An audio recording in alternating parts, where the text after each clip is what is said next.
back to this after quite a pause. Maybe like a week of streams or a week and a half. Before it's time to move on to Pokemon, which is imminently approaching.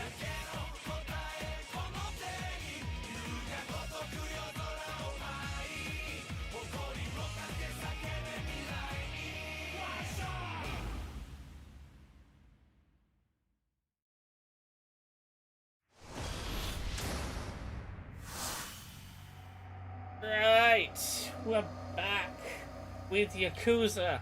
After a while, it's been a little bit of a break. Hello, Nautical Menace. I have to remind myself what the hell we are doing 44 hours deep into this game. So, the empty lot owner is in Osaka. We're gonna go meet at Shen's place in Little Asia. I assume this is to do with that girl that was with Majima. But I think... Hey, Tara, return to crime time indeed. I do think we have a business minigame to be doing before this, because I think we can finally start doing Look at all this money. the Media King area.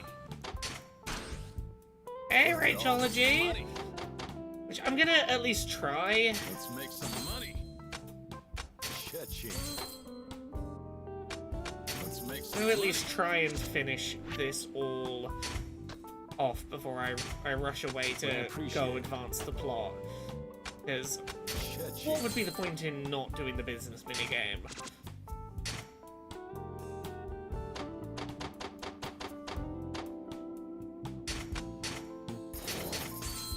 Hey, NK man!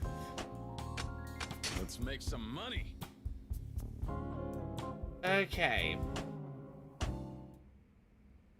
Let's go look for some of the Media King area businesses. Let's try and at least make some progress on the Media King area before we go find out who owns the vacant lot.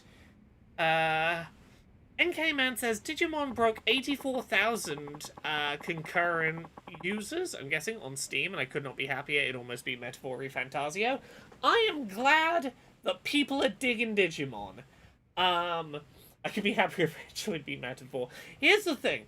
I have started playing Digimon. I've not played very far in it, and I'll tell you why I've not played very far. Give me 1 second. I got a Media King, Yakuza 0. I gotta find the businesses I'm buying. I, turns out, had plans this weekend. I did not remember I had plans this weekend until a friend sent me a WhatsApp message that basically went, "You ready for our plans at the weekend that we made 7 months ago?" And I went, 7 months is too long for the ADHD to keep in working memory. I was not ready, but sure. So what was gonna be some Digimon time, it was a lovely weekend, did turn into, I gotta prepare myself for I've got social I didn't remember I had. Right, Media King, where am I looking? Media King area. Properties, right. Let's see if I can go buy some business areas. I have about 2 million. Right! Look, an event started selling tickets in, I think it was like May, for an October event. And I went, sure, I'll get tickets while they're available.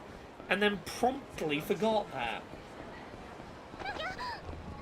Okay, let's see if I can find where these businesses are. I need, like, around 1 million per business. Which means I can maybe purchase 2 businesses per trip. Kathleen, you're not bothering at all. I'm good. I had a lovely weekend. Didn't get a lot of sleep, but regardless, a very lovely weekend. Right, is this... I think this is the business I'm looking for. This is the street I'm looking for. Raw Spider says, sorry to ask you, but is your t-shirt a personal creation of yours, or did you get it somewhere? This would be the Bat t-shirt that is themed after, oh, I forget what the artist's name is. She had an album called Brat that was in these colours, and therefore it's sort of riffing on that. My brain will not give me that fucking artist's name. This is not a creation of mine. This is, I got given this shirt at a Vampire Survivors event. I believe it was the launch event for the Castlevania DLC.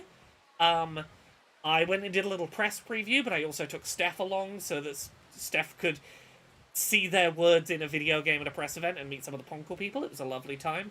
But yeah, anytime Ponkle do both press events, public events, and like launch events that are open to the public when they have like new content coming. And if you are ever around London and you see one of the like Vampire Survivors like, hey, come try the new content events, every time they give away shirts and they make their own pop culture parodies of but Vampire Survivors. Like somewhere I have a shirt that I think was when the Barbie movie was coming out from a Vampire Survivors event, and it's Vampy Survivy in the Barbie font. They make some good they make some good fun shirts. I also have one that I think is just garlic behavior and the garlic emanating rings. Right. But yes, I'm sure if you were to bug Ponkle, they probably have more of these somewhere in existence. Am I at the right place?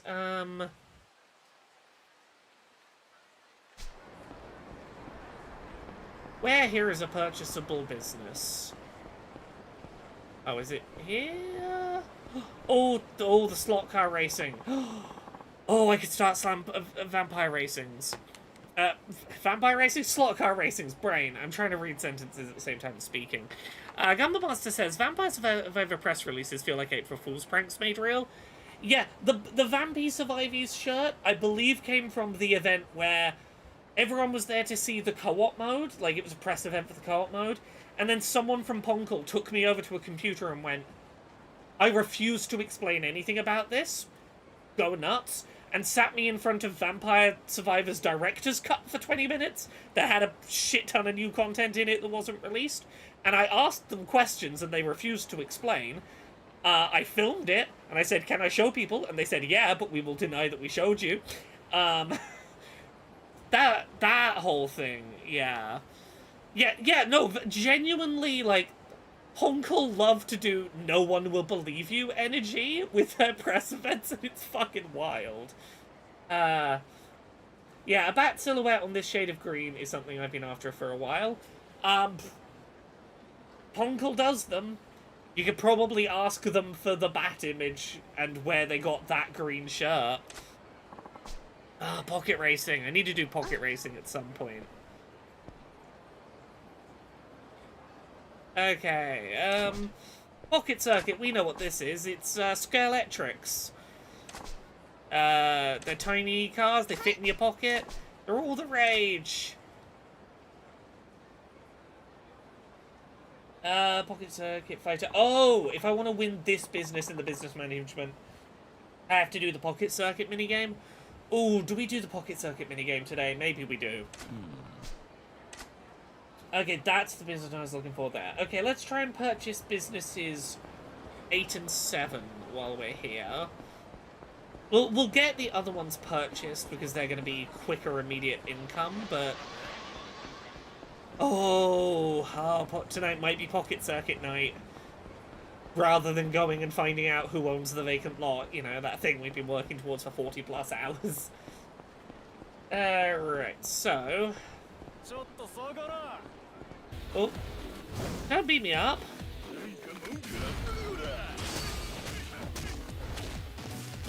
But yeah, no, I had a lovely weekend. I had a very late night out, I'll say that. I had the kind of night out where the entire next day is just recovering and getting back into a normal schedule. One of those kind of nice weekends. Oh, I have booked in some tattoo time at the end of this month. I'm finally getting some more tattoos done after not getting any done so far this year, I think.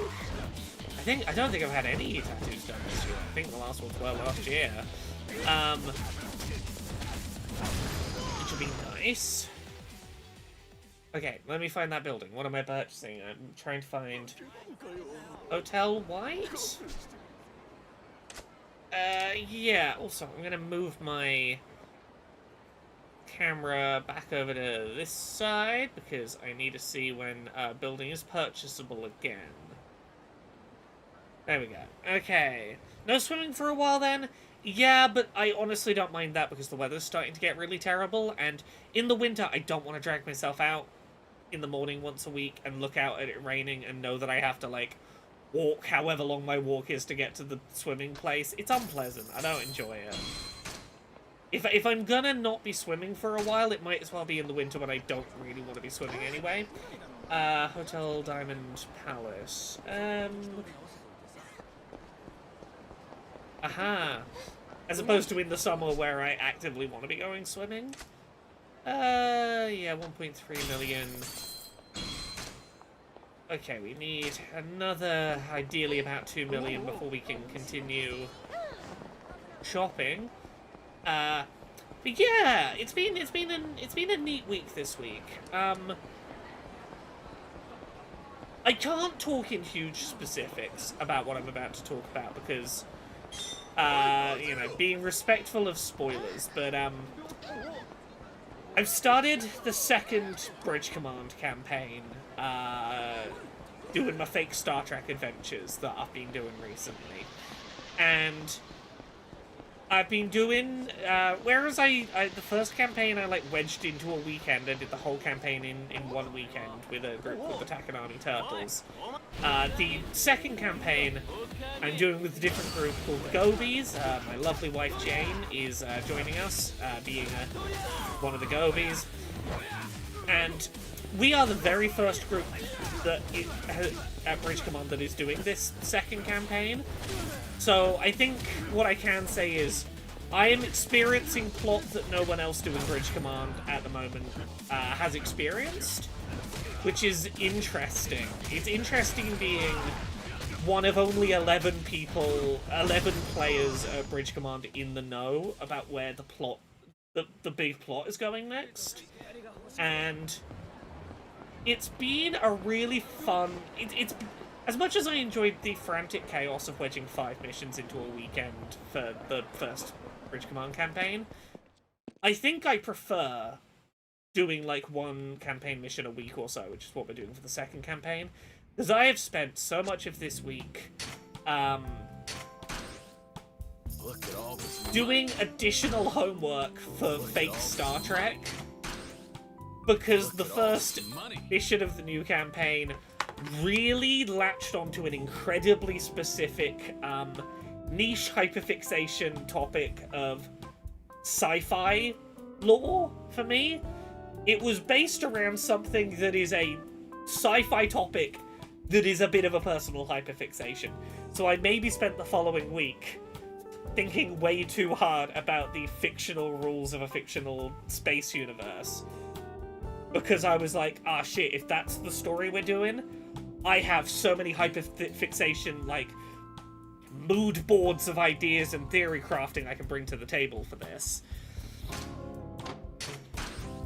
What do we got? We got about... we got coming up on 1 million. Let's wait for this last one to come in. Speaking of Yakuza, although I'm super glad that RGG decided to actually do a remake of Yakuza 3 with Kiwami 3. Yep, agreed. Super excited about that. Man, those 2 TGS presentations from RGG have been too much teasing us with Virtua Fighter 6, only to show us nothing really new. I mean, that's a lot of fighting game teaser things. Like, what are they really going to show you? About mid-December, it'll be cold in the ocean for more than an hour's worth of... too cold in the ocean for more than an hour's worth of swimming. Yeah, here's the thing, I'm fine to do the swimming in the winter. It's waking up at like 6:45 in the morning and looking out and it's raining and I'm like, I'm gonna have to walk long enough that my clothes are gonna be wet and I'll have to put wet clothes in the swimming locker and then get out from the swim and get back into wet clothes. And like that's the bit where I'm like, no, thank you, please. I'll do it if I must, but like, please no. Let's make some money. And getting new tattoos is a great excuse to not. Right, who can I...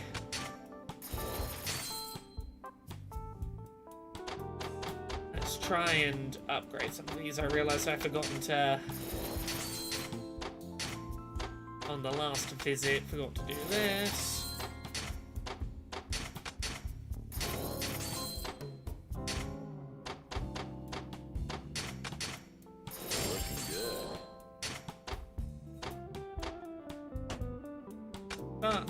Make some money. 903,000. That could be quite enough, but if I invest in some of these, we're gonna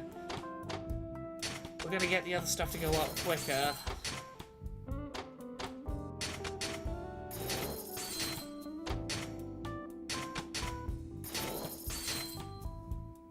Okay. Cha-ching. Okay, I need... Even if $1 million... I could get the Kagetsu Theater for... What, number 5? Over in that corner, yeah. I officially... Oh, Tara says I officially got my ADHD diagnosis last week. My appetite suppression is an ADHD med, and it has helped with my focus, so she's upping the dosage. Hell yeah! My ADHD med... It's not designed to be, but it sure does work as an appetite suppressant. I will sometimes just go, oops, don't feel like eating anymore. Thanks, ADHD. Right, where am I gonna go? So this is... Oh, I need to be straight up. Okay, take... Okay. I'm not gonna be able to buy much, but I can buy building number 5 on this visit. We'll get the furthest one out of the way. Oh, don't accidentally trigger the plot. Sorry, I realize I walked dangerously close to plot. Oh, you want to stop and search me? Sure, I have a stamina. Okay, officer, please let me go.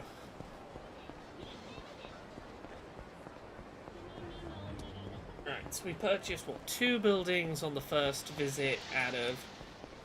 and we got 1 already, so that's 3. We are here looking for the Kadetsu Theater.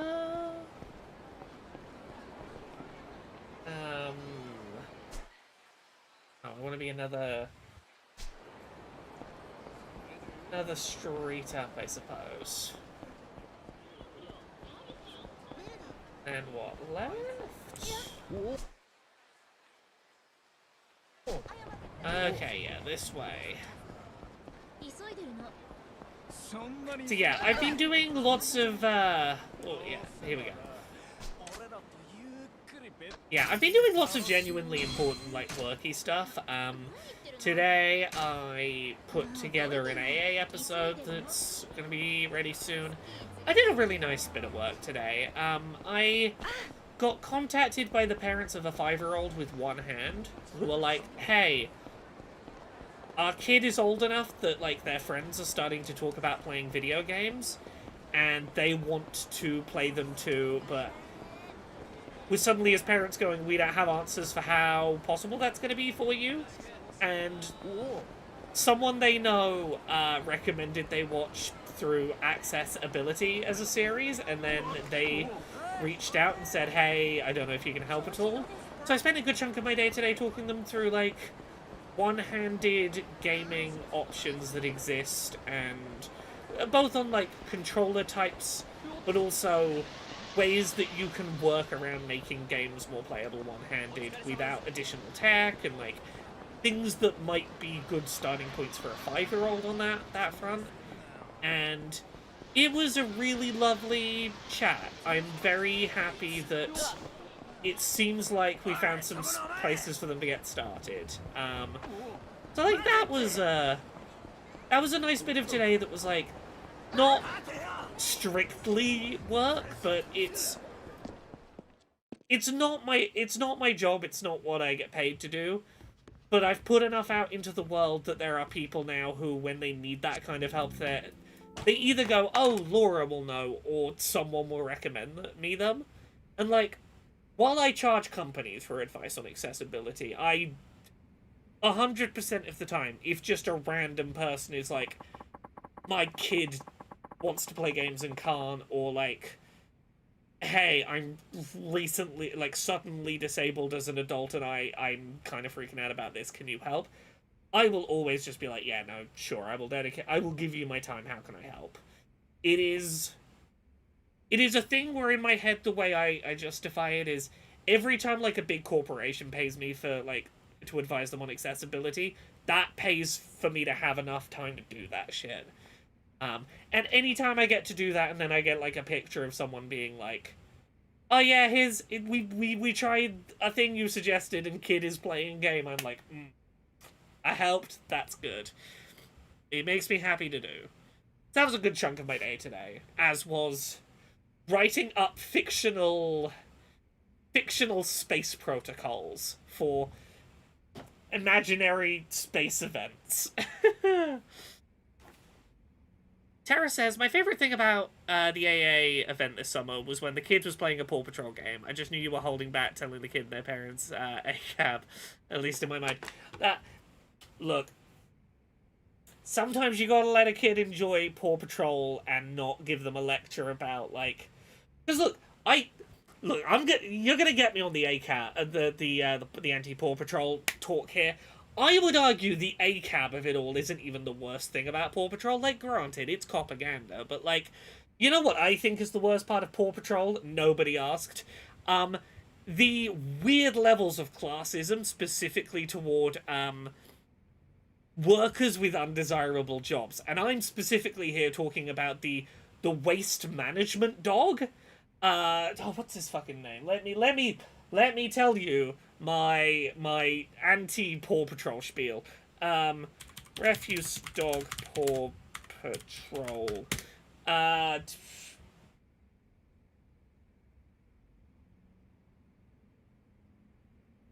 Oh, nah, okay, this is what I'm thinking of. I'm thinking of Rubble, who is the construction dog. Absolute, like, weird levels of classism with the, he's portrayed as an idiot. He is the group idiot because, you know, he works in construction.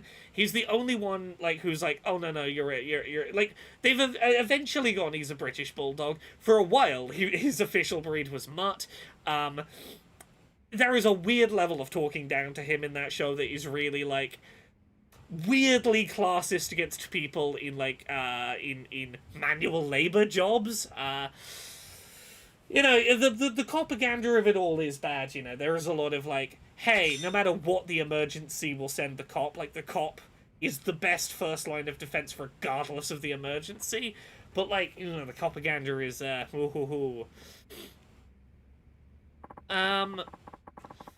Roll Spider, I've thought about having, like, default stuff to recommend, but I am a big believer that, like, It might save me time to do, but it's not going to...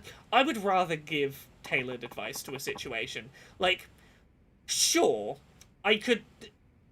When I got reached out to today, I could have been like, oh, hey, I have a video about playing games one-handed. But specifically, this kid's 5 years old. And my thinking was, for a 5-year-old, your hands are going to be smaller. Some of the recommendations I would make for one-handed play are not really appropriate for, Let's make some money. Sorry, I gotta check what's my level of, I've not been rotating you lot. I appreciate it. Give me a second. So yeah, some of the things I wouldn't generally advise for one-handed play, I would for a 5-year-old, looking at things like... Okay, 300,000. The 8-bit Do Lite SE is a small enough controller that's a flat controller, all the buttons are on the top surface, that I think it's a pretty reasonable choice for a small hand to be able to, like, you know, 5 is young enough that, like, I feel like it's worth recommending non-standard control setups because they don't have a baseline. They can learn. This is the first way they're learning to control games, and there's less of an unlearning barrier.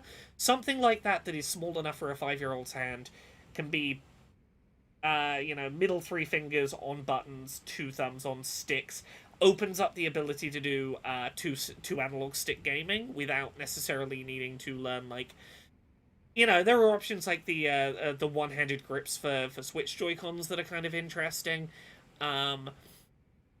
And, like, my starting place was, here are some recommendations of, like, family-friendly Nintendo games that can be mapped to a single Joy-Con, and here's how I would recommend mapping some of these games to be played with just one Joy-Con. But, like, thinking of controller size, so specific to the fact it's a 5-year-old, you know? Like, there is definitely some stuff that I could save time with, but also going and finding a thing and then rewriting for, like, whatever edge cases. I feel better, personally, just going, look, if I spend, like, an hour or two with someone going, here's the best advice I can give you, I can't guarantee I'll get back to people quickly all the time, depending on where my deadlines are at, but when it was like today, I got an email, and within 15 minutes, I'd emailed them back some, like, here are some very basic starting points. Let me know if you want me to get more in depth. But yeah, it's, oh no apologies at all are needed. It's yeah, it's a very case by case thing, but again, I feel very lucky that there are people who trust me enough to come to me in those situations, you know? What's this one's level? Okay. So, what do I have right now? I have, 10. We're gonna get 9, that's pocket racing. 8 and 7. I need 6. 4. 3. 2 and 1. 4, 3. I need about 5 million yen to buy all these businesses, and part of my instinct is to just wait here until we have the 5 million, which honestly shouldn't take too long. Go buy all the businesses in one go. And just sit and have chat time. The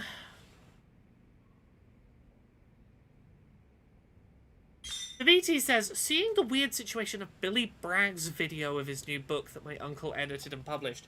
I know nothing about this. What's the TLDR of this situation? Also, the reason I'm not just going and doing the continuation of the plot right now is because I suspect if I go continue the plot, I won't be able to come back and do this for a while. Let's make some money. Oh, I should have. I should have invested in those buildings more. No, if I'd invested in those buildings more, I wouldn't have been able to afford to buy more of the buildings immediately. And like right now, I just want to get those buildings bought more than anything. But yeah. What have I been doing that I can? I'm trying to think what I've been doing that I can talk about work-wise recently, because a lot of it's been behind the scenesy stuff.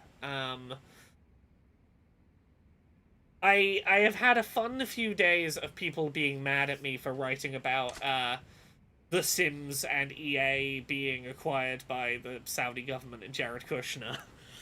It's been an interesting reawakening of the people who blame me and me alone for destroying Dragon Age and making it woke.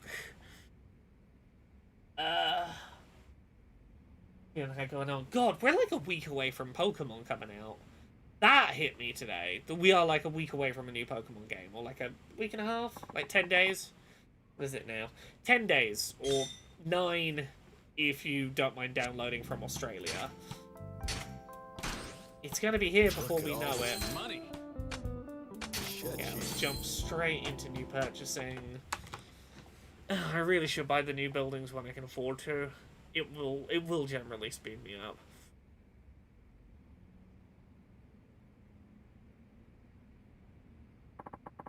Yeah, I am very intrigued. This... How do I put this?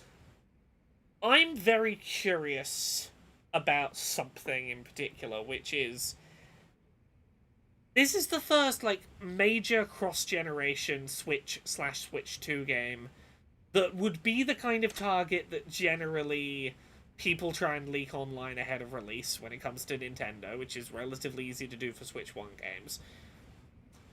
This is the first time that that's really been happening for a cross-gen Switch 2 game. And I'm curious if any factors mean that that game doesn't leak out ahead of launch the way that other Nintendo games have been doing. And I don't know how to quantify this or justify this, and I'm trying to work out how to put this.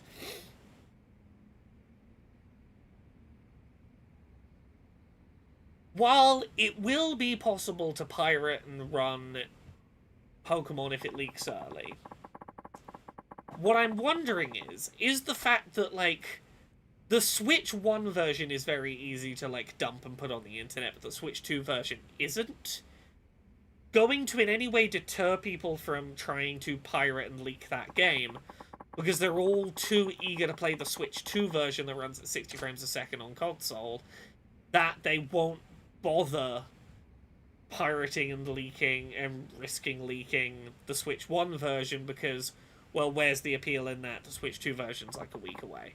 I don't know if that's going to be true, but a weird bit of my heart goes, this is going to be the first Pokemon in, like, a while not to leak a week plus ahead of its release onto the internet. I can't in any way justify that feeling. Look at all this money. Cha-ching. 980,000. How close are we to the other ones kicking out? Screw it. Let's go buy another business.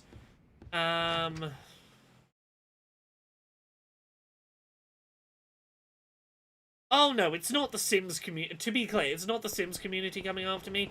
It is 100% whiny little internet gamer shits being like, you wokeified BioWare single-handed, therefore it's good that BioWare got bought by the Saudis. They'll murder you and make BioWare anti-woke or whatever their fucking theory is. Right. Business number 4 is 921,000. We can afford that.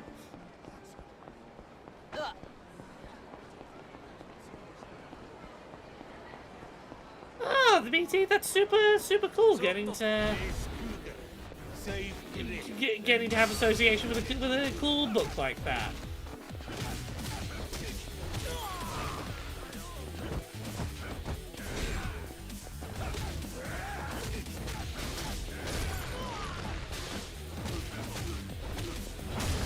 There we go. They're running out of new material. I've seen one known player complain about minigames and side quests in Ghost of Yotei. Oh no, how dare a game have additional content you can opt into playing. Ghost of Yotei is really damn good. I went back into it and played some more of it post-game just to do more of the side content. I really love Ghost of Yotei. It very quickly went up my, like, Game of the Year list. Okay, yeah, we can purchase this.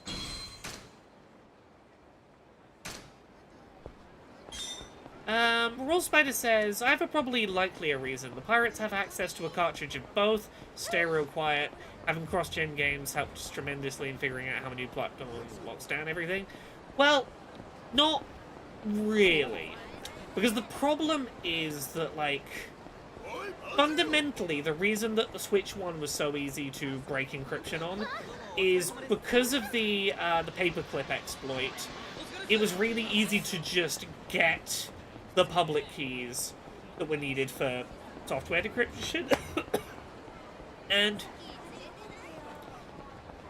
you can look at the differences and go, yeah, that's differently encrypted. I don't know of any time where having two versions of a game has enabled, like, that allows us to work out the public key. It's because there are... You don't know if a difference is because of a different encryption key or if a difference on the cartridge is because the Switch 2 version is slightly different and has some changes to it, and therefore you don't know which changes you can attribute to a different public key. It's not like it's the identical game shipped on two mediums.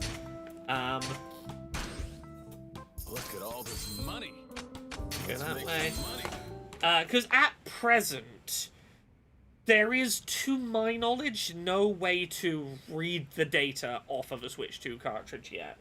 Despite how similar they look, you can't stick one in a MIG dumper and make any progress. Look, there are ways it could potentially have happened if an identical game was shipped onto, like, the exact same code with two different encryption keys could get you somewhere, but in most cases that's not really going to help. What was I doing? I wasn't paying attention to... What's my money right now? My money is 123,000. This time around, I should probably actually invest in those existing buildings in the Media King area.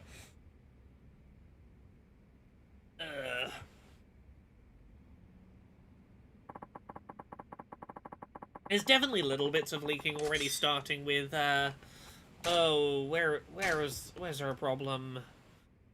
Is it the Media King area? Of course it's in the Media King area.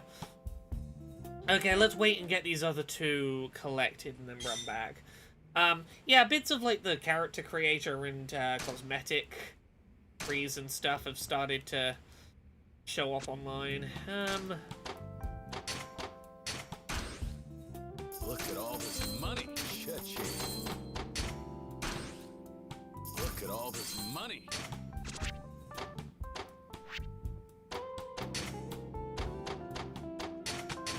Drink up.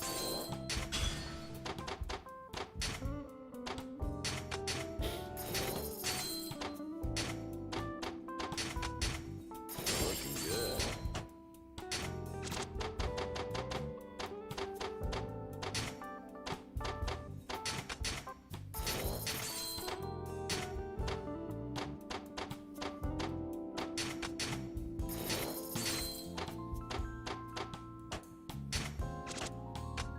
Yeah, the amount I'm spending is honestly pretty small compared to the amount I fix. Where do I have to go? Where do I have to go to deal with this? Oh, I've been playing a bit of Mario Galaxy 2 on Switch 2 as well, out of curiosity about that port. It looks very nice. One sec, we gotta zoom out.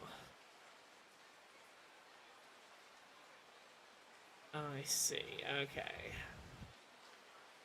Past the purple building, right, okay. Playing it in handheld mode with motion controls for the pointer aiming.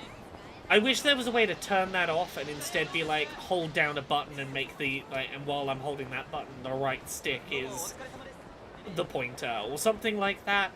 I don't want to have to do slightly inverted motion for pointer.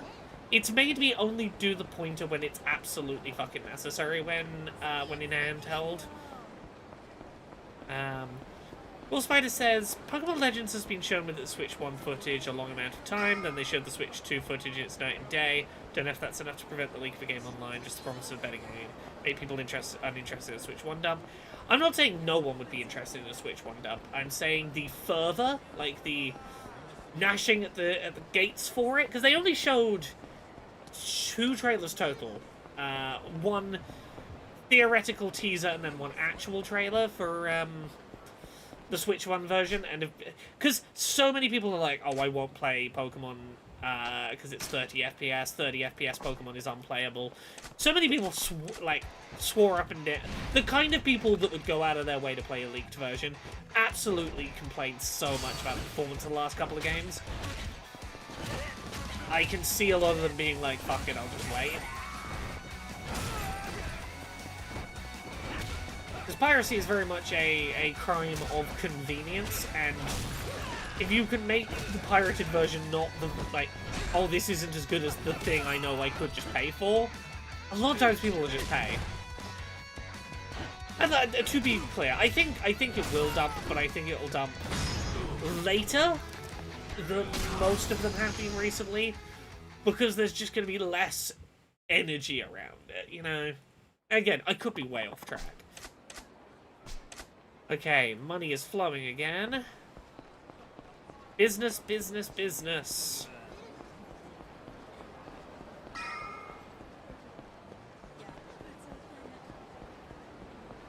I at least want to try and buy all the buildings tonight, and then we'll go do pocket racing. And failing pocket race, that will... Probably by Wednesday stream, I imagine we will end up going and finding out who owns the vacant lot. I was like, do I do it tonight? And I probably would have done it tonight if not for realizing it's pocket racing time.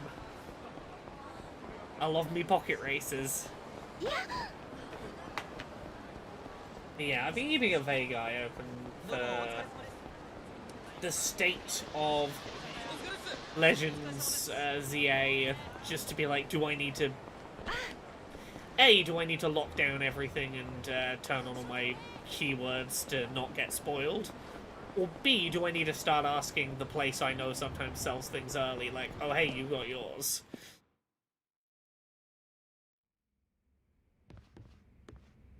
Right, where's ready to pick up? Do we have... Yeah, even at max, that's... Look at all this money. Shut you.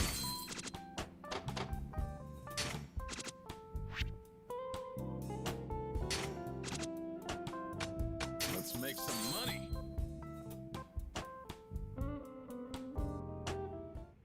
Ugh. Yeah, so where are my... Hey, all my businesses. Did we buy number 4? I think we bought number 4. So, we've done everything of that side. It's 1, 2, 3, and 6 for about 4 million.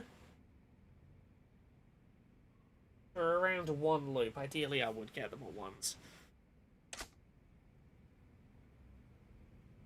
Ugh. Oh, I started playing Silent Hill F. That visual novel writer, what wrote this one, sure doesn't fuck around with themes. The symbolism is good. It is the most I've been interested in a Silent Hill plot in a while. It doesn't feel... It feels pretty sensitive to what it's trying to do from what I've seen so far. I again feel like it doesn't need as much combat as it has. I felt that way about a few recent Silent Hill releases. But, like, it's getting there.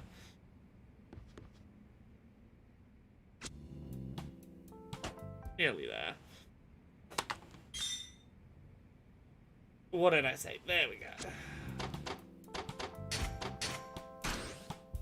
Look at all this money. Shut you.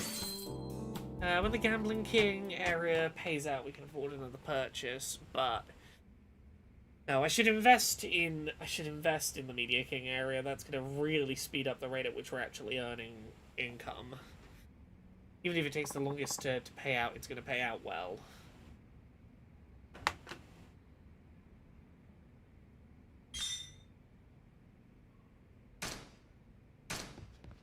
Right.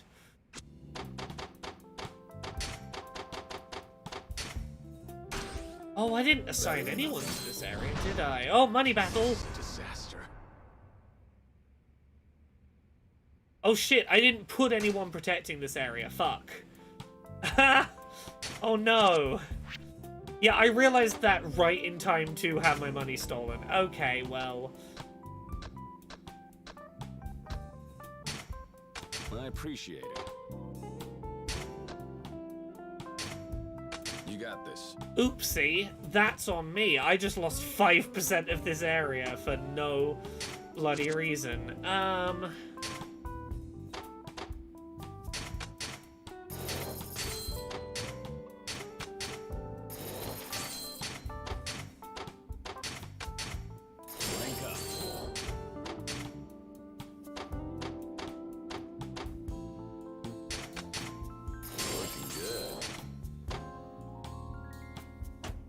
Okay. Oh, you're already up to 66,000. Nice. Some money. There we go. There we go. Ah, I can remake 5%. It's not the worst thing. It's just gonna slow. It's gonna slow down my like hitting that top like 90%. If I can win whatever mini game comes up that we gamble 10% of the area on, that'll kind of make up for it.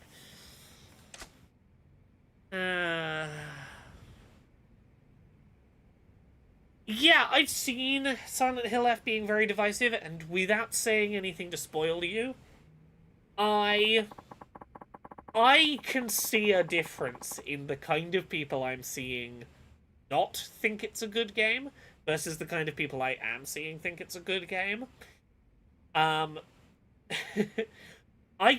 me, it looks like there's a pattern in who this game is or is not connecting with. And to say what that pattern is would be giving the game away a little.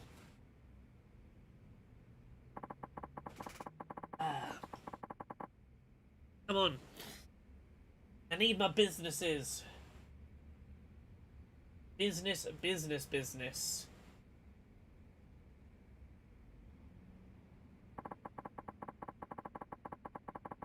Oh, this is an interesting thing. Earlier this year, Dr. Jane Goodall sat down for an interview for Brad Follock's new Netflix series, Famous Last Words. Fuck Netflix, but I still think this is an interesting idea. The premise of the series is to interview people on the condition that the interview not air until the subject has passed away. What an interesting premise for an interview show. And what a hell of a thing to convince people to agree to. Oh, wow. The Elon Musk thing? What is this thing connected to Elon Musk? If it is, literally this post I am reading is the first I have heard of this thing. I am intrigued by the concept of, I'll do an interview and I'll talk about these things, but you gotta wait until I'm dead before anyone can hear any of this.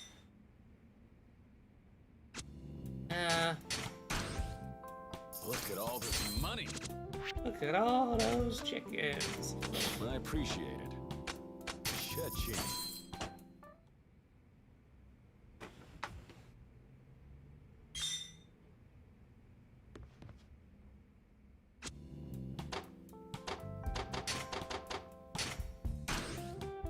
Look at all this money.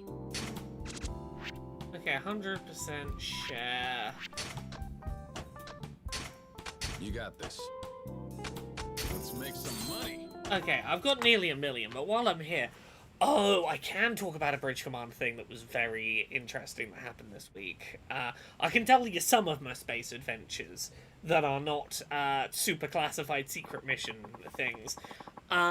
This week in Bridge Command, fake Star Trek adventures, has been the UCN, the United Confederation Navy, the Space Navy.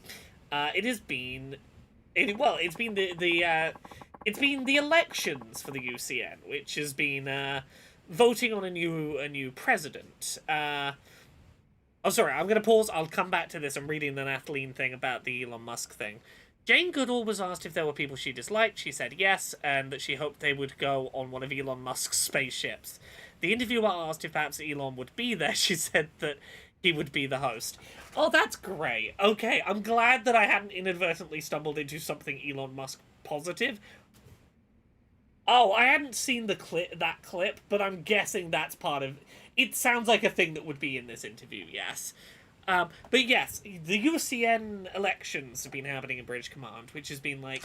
The elections between President Adebayo, the current president of the UCN, who is like kind of bumbling, but like ultimately means well. He had a scandal a couple of years ago to do with people were being made, like clones of people were being made, and it was being covered up, and like these clones weren't being told they were clones. It was a whole thing, and like that's not great for Adebayo's record. But generally speaking, he's done a good job of like understanding the fact that other factions in space feel betrayed by the UCN, and they're like, hey, look, I'm not asking you to be part of the UCN, but I want to get us some good terms. Let's try and, like, come to the table and, like, get good relations. Versus the other presidential candidate, Segreto, who... Oh, I'll get to him in 1 second. I gotta claim these payouts. Look at all this money. Look at all this money. Let's get these going again. Let's So make yeah, some the other money. presidential candidate was Segreto, who, like, has no real history in politics. He's promising more money to the space military, but it seems his aim of how he's going to get that is, like, force all these factions who don't really like the UCN to be part of the UCN, and, like, that feels like it's a U-turn that's going to completely upend all of the goodwill we've done, like, trying to, like, build good relationships with these factions, if he just storms in and goes, right, you're part of us now, even though you hate us, pay us taxes to let us give more money to the space military. So, that election's going on, and the election night for that was Thursday, so I went along to Bridge Command to, like, watch the news report in real time with other people of, like, the fake space election results coming in. It was an interesting evening. We had, like, a map of, like, what the electoral college votes essentially for each region were. There is exactly enough electoral college votes that for a lot of the evening it was theoretically possible for both candidates to get an equal exact number of votes, which would have been interesting. They could have had a dead heat, and there was seemingly no plan in place for what to do if that happened. But, and, you know, this is a bit of fiction, so obviously, like, you know, dramatic tension had to happen. Our little military's votes was, like, 2 votes, and, like, all of, like, the countries and territories on Earth had their votes that were much bigger. It got down to a dead heat. Exactly even points between the 2 candidates, and our 2 votes for the little space military were the last ones to come in. So, like, we were the deciding vote. Whichever way we had voted digitally was gonna sway the election.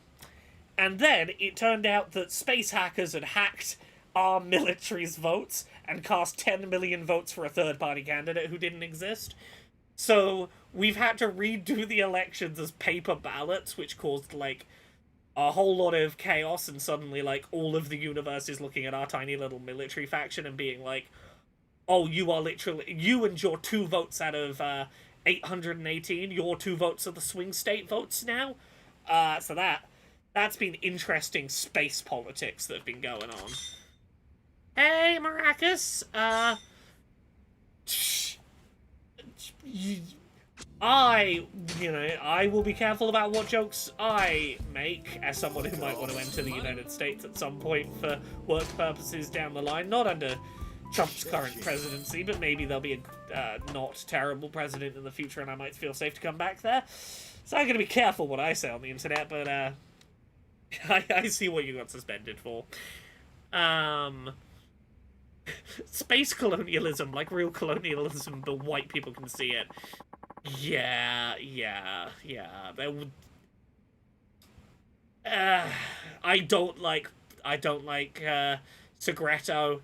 He real loves his colonialism, but in space. Your space Florida. Yeah, we're essentially space Florida. So I've been having to try and be like, God, we get one more chance at this vote. Everyone vote. Like, neither candidate's great. We're doing a real voting for the lesser of 2 evils situation. But I really don't want to vote for the candidate that's going to go, everyone that hates the UCN, we're going to demand they be in the UCN and give us money. That's just going to ruin everything we worked for. Egg Veldstrom. How are we getting toward this? What do I have right now? I have 1.3. We'll wait for, like, a couple more bits of cash to come in. If I can buy, like, 2 at a time, we'll go for it.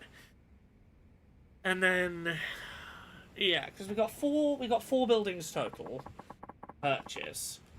I'm not going to worry about beating the business management minigame tonight, but what I will do probably is I want to get all the businesses for the final area. And then maybe we go see who owns the vacant lot. Go head to Osaka.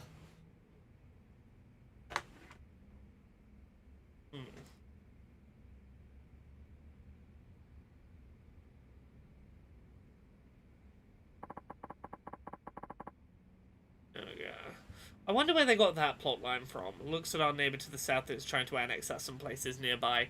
Yeah. Yeah. It, the space elections sure did remind me of some old 21st century Earth elections that happened. Coincidentally enough, you know. The payout was so close. Okay. Oh, I did finish doing a thing this week. I finished watching through all of modern Doctor Who. So, like, Christopher Eccleston in 2005 onwards. Me and Jane have been binging through that for months and months and months now. We've been binging through that.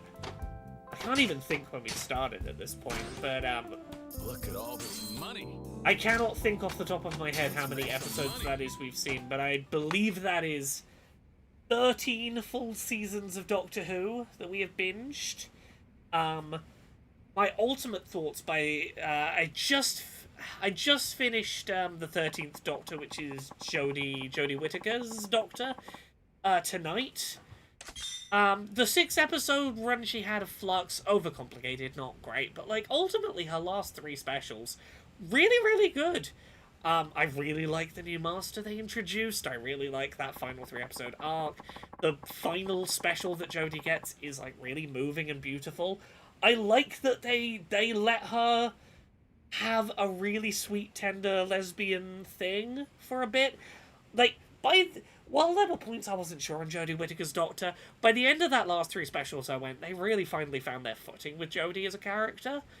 And a lot of the things I love about Shooting Upwards Run really do begin in that last 3 Jodie specials. And I really would have loved to have seen what they could have done if she got just a little more time.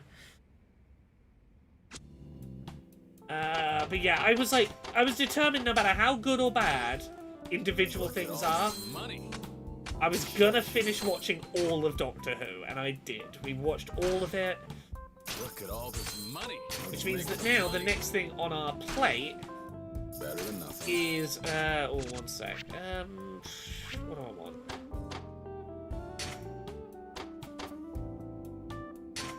Give me a second to do this. Link up. Get these invested in. Looking good.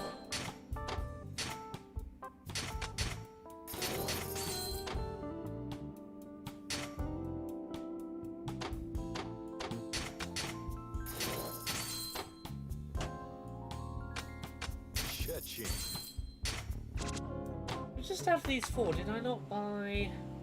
I have 10, 8, 7. Do I not have Hotel Mermaid?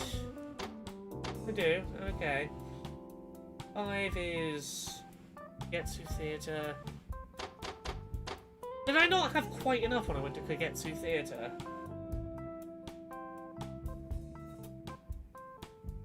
Guess not. I guess I got distracted from... I thought I had Kagetsu Theatre.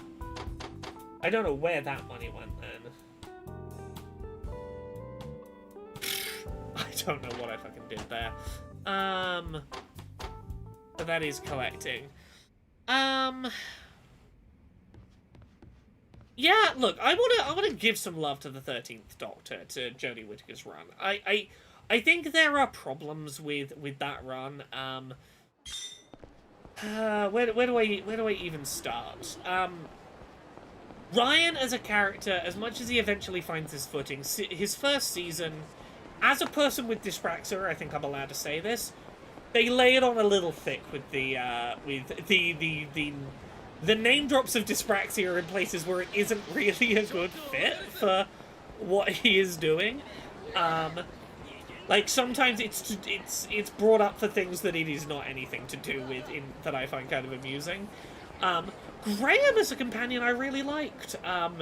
He's really sweet. I think, generally, while Jodie has some hit-and-miss episodes, I think, her run with the new Master is very good. I think that... she switches emotional tones really well in ways that are very interesting. I think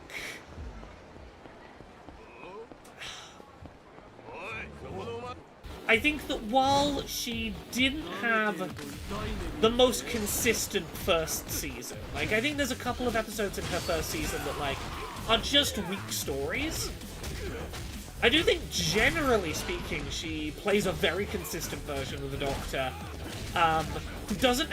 who manages to avoid a lot of the really annoying pitfalls of, like, not being as lol-so random as Matt Smith's was, not being as needlessly abrasive as Capaldi's, finds a really good balance that I enjoy a lot.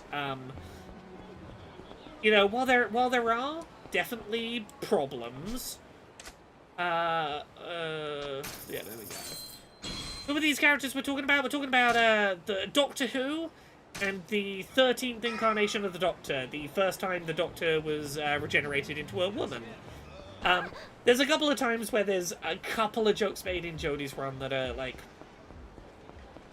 a little bit cheap in that they feel like they're not, like, hugely transphobic, but it feels like the punchline is, ha ha ha, woman who used to be a man's a little funny, innit? That's just, like, a little bit cheap. Hey, I got Dyspraxia too, says Rachology. Hell yeah! Dyspraxia squad. I used to have to get pulled out of lessons to go do special handwriting lessons that were sometimes handwriting, sometimes attempt to juggle, like, do this other dexterity task, while other kids were learning whatever they were learning. I got put in the special room to learn to make my handwriting at least a little legible. I still can't tie my shoes the way that everyone else ties shoes. The thing where you make one loop and you pull it through. I have to do the thing where you make two loops and cross them over. I still can't tie my shoes the way that, like, everyone... The way that, like, you're supposed to, like, grow up and do your shoes. I can't do my shoes that way. 100,000, okay. Let's make some money. So if I have all these, I could 6 and 1.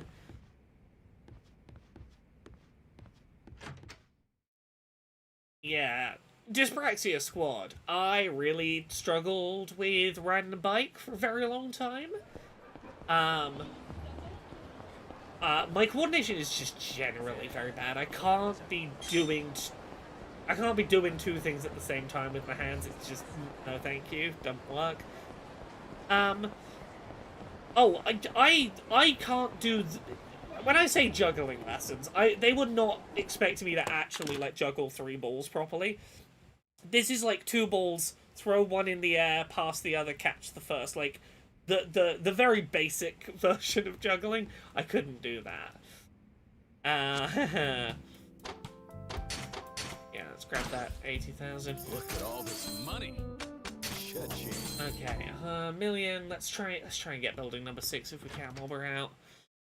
That's how you start learning it. I never got past that point. That's after many years of attempts. I'm still trying to get to that point.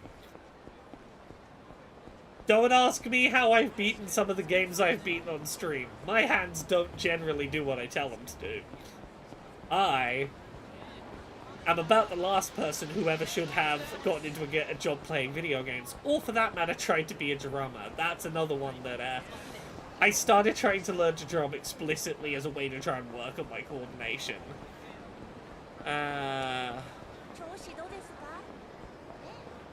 Alright, where am I looking for? Past the save point.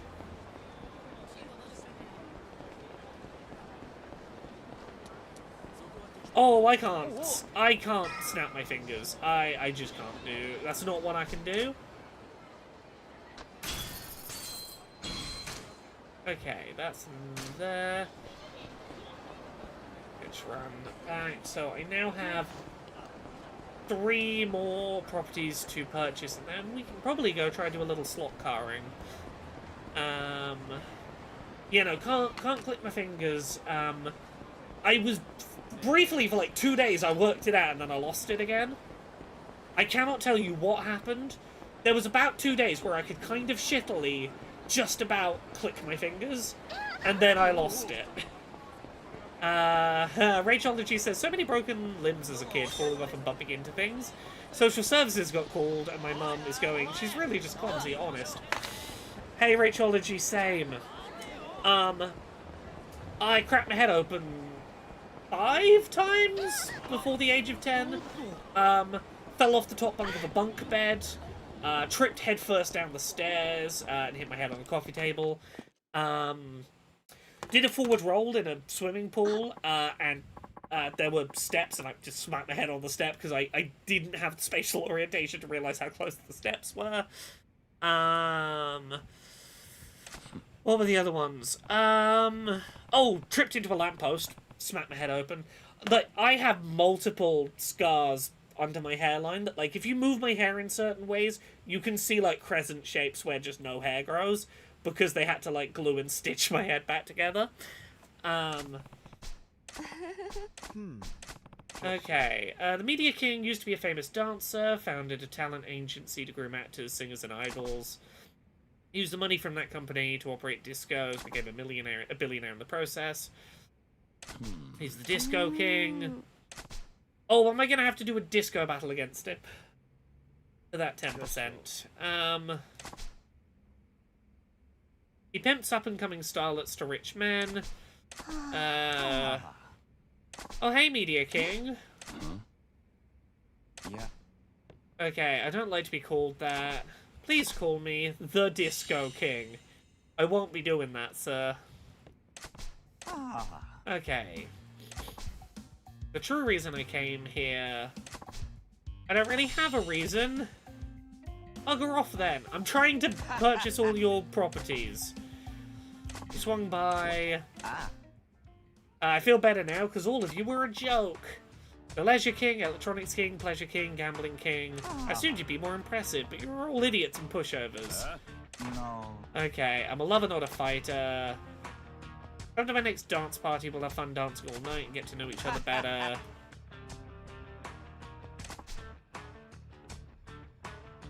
Okay.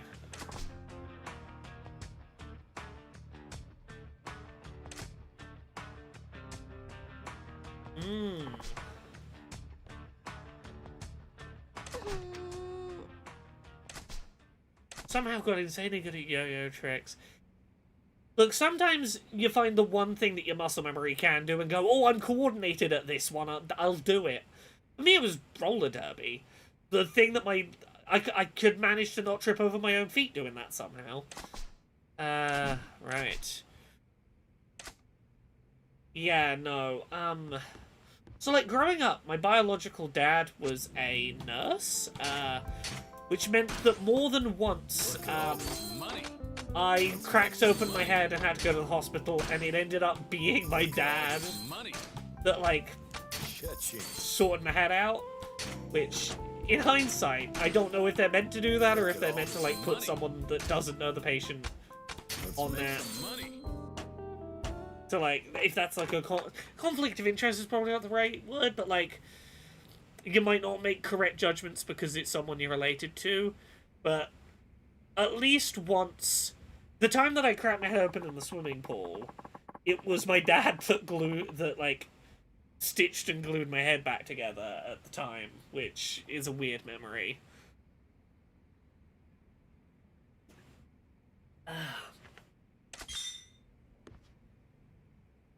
Let's go, pound. Look at all this money. Okay, so we only need 3 more payouts, and we're, like, kind of getting there. Already that final business is going to be our biggest one. Ooh, Power Wash Simulator 2's release date has leaked, and is October 23rd, which is 2 weeks on Thursday, 2.5 weeks. Ooh, nice. Oh, autocorrect changed your niece to nephew. Ooh. Breaking an arm playing badminton at school was a personal highlight. Now, that's an impressive one, I'll give you that. Okay, right. Yeah, this is already our... It's very quickly going to be our best payout, so let's... Good haul. Yeah, let's invest.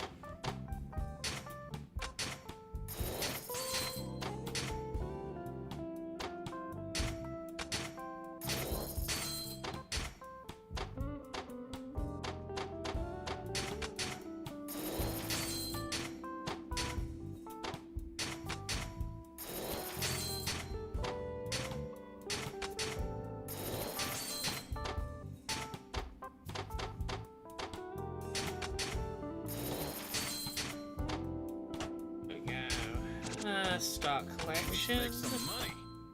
Going to a dyspraxia support group and being in a room where objects kept being randomly pinged across the room or hitting the floor, and I was like, I found my people. Yeah. So, fun story about me and my mental health and disability, disability stuff. I was, like, by the time I was 5, so, like, my first year, like, properly in school, teachers knew something was fucking up with me. And I got sent to, like, be assessed and work out what was up. And it turns out, at that first visit with the occupational health person, they were pretty confident that I was autistic, had ADHD, and had dyspraxia. But, here's the thing. As someone who was assigned male and assumed male, I wasn't disruptive. I was like I was a generally well-behaved autistic ADHD person. I wasn't really being disruptive. Really, the only thing about me that was, like, being inconvenient to other people was the fact that, like, when I wrote, no one could tell what the fuck I was writing. Like, more so than is sensible for a 5-year-old. Like, a 5-year-old is gonna have trouble with their letter shapes and whatnot. You know, like a backwards shape here and there, or like a kind of wobbly shape. I didn't want fucking anywhere near the right ballpark. So, while the occupational therapist was, like, pretty sure all these 3 things, they decided to only diagnose me with dyspraxia, because that was the one that was inconveniencing other people, and that, like, the school was like, oh yeah, no, we would like that to change. So they deliberately didn't diagnose me with 2 of the things that, you know, a decade later I ended up getting diagnosed with anyway. But, yeah, they spotted all 3 and went, well, this one's, like, making it hard for your teachers, so that's the one that you're allowed to get diagnosed with. Welcome to a world where mental health diagnoses are tied to, yeah, that, you know, we're not gonna do that unless it's bothering us, the people unaffected. It doesn't matter. What gaming news has happened today? I should be paying attention to this while I am here. Oh, I have to update my PC to Windows 11. My work PC. I gotta make it be Windows 11 this week. And I don't want to. I'm tired. I don't want to have my PC not do what. I don't want to have to fuss about with it, then everything not work the way that it worked before, and everything be slightly different. I would like to not do that, but that's what I have to do this week. I gotta make my PC be Windows 11, and I've been trying to avoid it just because anytime I do a update like that, it's something's gonna mess up or something's not gonna work the way I want it to anymore, and I am tired. Yeah, I don't want the AI stuff that's in it. I don't like how it looks. I don't like how it's set up. I honestly am pretty okay with Windows 10, and I actively kind of resent that I'm being forced. That there's, I think it's the 12th. I think it's literally this week that I have to do it. And I can't be asked is the thing. I just can't be asked. My computer is working right now, and I don't want to fuck with it. I had to take charge of my own diagnosis at school. I got the ball rolling, confronted my teacher about being dyslexic. He said that he thought he had it under control. My parents' response to, at 5, learning that I was probably autistic was, to try and unautistic me as best they could, and, like, you know, not in the, like, the terrible, not in the way where, like, you know, you try and bleach your kids and make them drink bleach or whatever, but in the, we are going to force you to endure unpleasant social situations in the hopes that, like, making you do it even though you don't want to, will acclimatize you. Like, what's the term they use for phobias? Immersion therapy? We're gonna, like, slowly immerse you in socializing and until you, like, acclimatize to it. Echo says, I'm still mad I've been forced up to 10. XP was working fine for many years after they had support. Right? No company is our friend. Right, I'm gonna collect one more set of cash and then I'm gonna go purchase... Let's go buy business number 1, I guess, the Disco City Boy, if I can get up to 1.2 million? Do I have 1.2 million?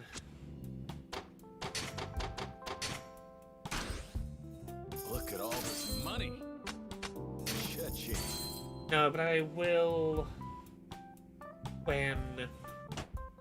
Okay, we'll wait for the Gambling King area to come in and we'll buy Disco City Boy, the most expensive of these businesses. Roll Spider says, I only have one Windows 11 computer, which is the gaming computer for me to play Fall Guys and Lethal Company. When it comes to the OS side, I hate every second of it, and that's coming from someone who uses all 3 major OSs. Yeah, I have Windows 11 on the ROG Ally, and I'm not a fan. Rachology says, I was in an assessment for extra equipment in university where the assessor straight up said he thought dyspraxia was made up nonsense. Ugh. Yeah, it's one of those... Dyspraxia is one of those diagnoses that has, like, a stigma of being, like, a childhood disability. Like, when you talk about it, people go, oh, that's a thing that, like, children have and then you grow out of. It's like, no. No, as with many disabilities, it sticks around. I have had, as an adult, people tell me, but that's just a childhood disability. Like, nah. It's a disability for however long it does its thing. And as an adult, it's still coordination-tent.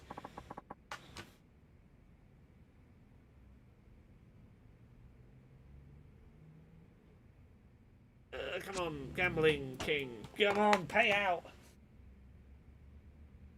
2 and 3 will be about 2 million, yeah. We're nearly there. We're nearly done. We've nearly bought all the businesses.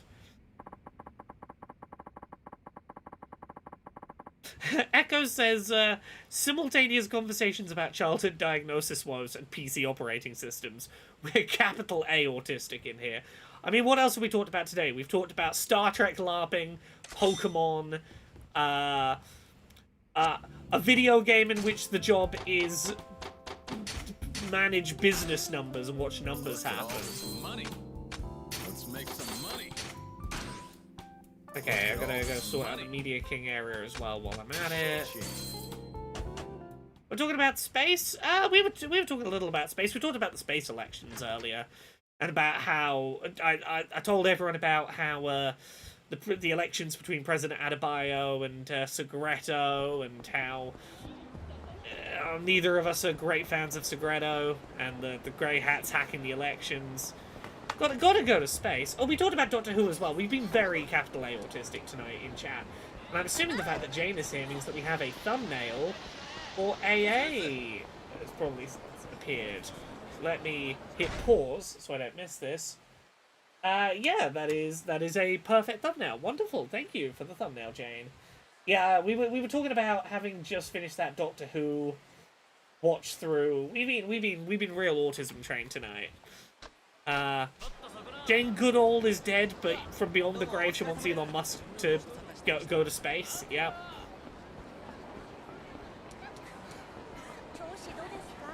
I'm excited to cast my vote tomorrow, and I won't probably vote for Freddy. Yeah. I got to explain who Freddy is now. Freddie Moore in Bridge Command is one of the staff working on the Warspite, the big ship in fake Star Trek. And Freddy's deal is they were demoted for whistleblowing some important stuff. But they're from, like, a whole family of, like, very military people, and their, family was a bit disappointed in them getting demoted. So me and Jane and a couple of other people were leading the Promote Freddie Moore campaign for a while, where every time we went to Bridge Command, we were like, Oh, and while we're at it, Freddy's great and should get promoted. Freddy's amazing. Have you heard how great Freddy is? Trying to help get Freddy promoted. And we may have been roped into a cult around this person. Yeah. Space politics be what they be. Sorry, Fleet Commander Freddy to give her full title, of course, of course. It's not a cult, sorry, it's not a cult, it's a sect. It's very different. It's important that we call it a sect and not a cult. I'll make an offer.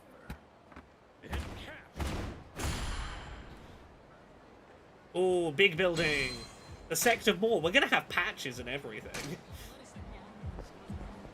To show our personal interest in this not a cult. They're the Jonathan Holmes of that universe. Honestly, like, kinda. They're kind of becoming the... a little bit of a character in that regard. Okay, let's... I gotta fight this law. What strength are you? Weak. Okay. But yes, Jane will get to place her vote in the space elections tomorrow. As we go for an assignment that will be very, very normal and definitely not a top secret assignment of any variety.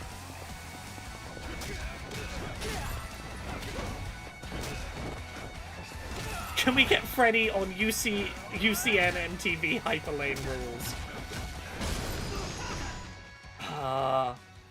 Freddy off of Hyperlane rules.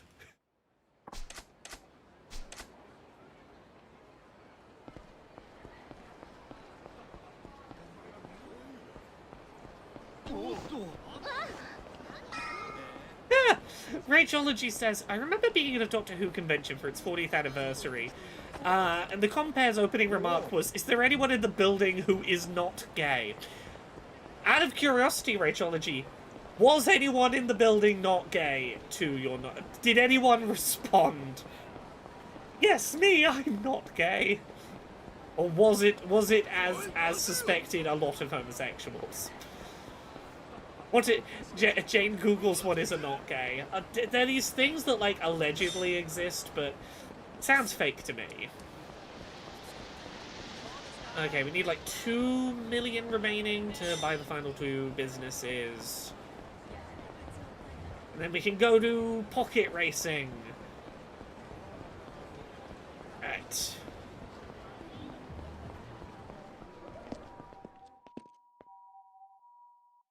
In the not gay, who is the wife and who is the other wife?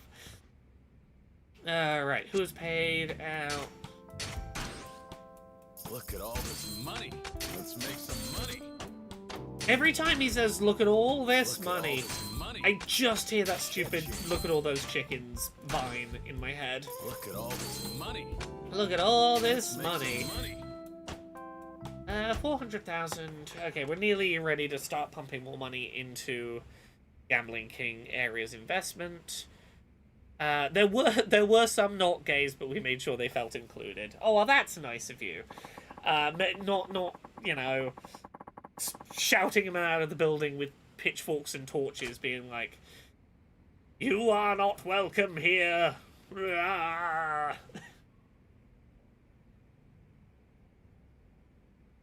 Come on, let me business. Let me business. It's so close. Go on. How much do we have right now? We have 400,000. We need in the region of like 600,000 more. I think we're getting about 400,000 off the other 2 that are coming in. 60,000. We're gonna need to have at least like one of the small ones come in to maybe have enough. Eve Demon says, Laura, as we enter Game of the Year season, what's your Game of the Year or few leading candidates so far? Give me a sec. Let me pull up 2025 video games. Give me a second to have a look at what has come out so far this year. Hades 2. Hades 2 came out in version 1.0. That's a very, very amazing video game that I played most of what I played of it in 2024, and I think that will ultimately probably stop me giving it a Game of the Year this year. I know that I could, but it's probably not gonna. It's probably not gonna. Flare Obscure Expedition 33 is definitely like a very high front runner for me. It's probably right now my big top pick. I would be surprised if anything truly knocks it off the top spot, but I want to talk about other candidates. Blueprints is definitely like the indie game that really knocked my socks off this year. Very impressive title. I'm very much gonna have that in that running. The way that I do Game of the Year is I tend to not so much focus on a single Game of the Year. I'll have a handful of games and I'll give them very niche specific awards. But Hollow Knight Silk Song, objectively great game that I honestly don't think is going to be in my personal Game of the Year. I kind of suck at it, and it's come out too late in the year for me to realistically finish. It's gonna take me months and months and months to brute force my way through that with my lack of coordination, and I'll get there, but probably not until after Game of the Year season, and that's probably just gonna mean that it's not personally for me gonna be there. Split Fiction, weirdly, this might be the first Hazelight Studios game that I put in Game of the Year contention. I really think it is the best attempt they have done at that thing that they do. For any problems it has, its final sequence is fucking incredible. I bloody love it. Donkey Kong Bonanza, I had a lot of fun with. It is a very satisfying collectathon that ultimately, at the end of the day, in no way felt like it changed me as a person. Like, yeah, I've never played a game that felt quite like it, but I'm not gonna, like, years from now go, that was a transformative gaming experience for me. That's, like, the critically acclaimed stuff that came out this year, but, like, yeah, the story is a little so-so. I like the characters, the story itself's a little so-so. Look at all this money. It's mechanically and its payoff are very enjoyable. Even if I was constantly nitpicking its version of how the publishing industry works. But let me have a look at like stuff that came out this year that I might not immediately think of. Personally, for me, Pirate Yakuza is definitely one of my favorite things I played this year. It's one of those that I probably have to put in the category of like best 8 out of 10 I played this year. It's objectively got some problems, but it's maybe the most fun I had playing a game this year. I had a fantastic time. Lost Tapes Bloom and Rage was this year. Ooh. Yeah, that's definitely got to be in that rotation. That's got to be in there.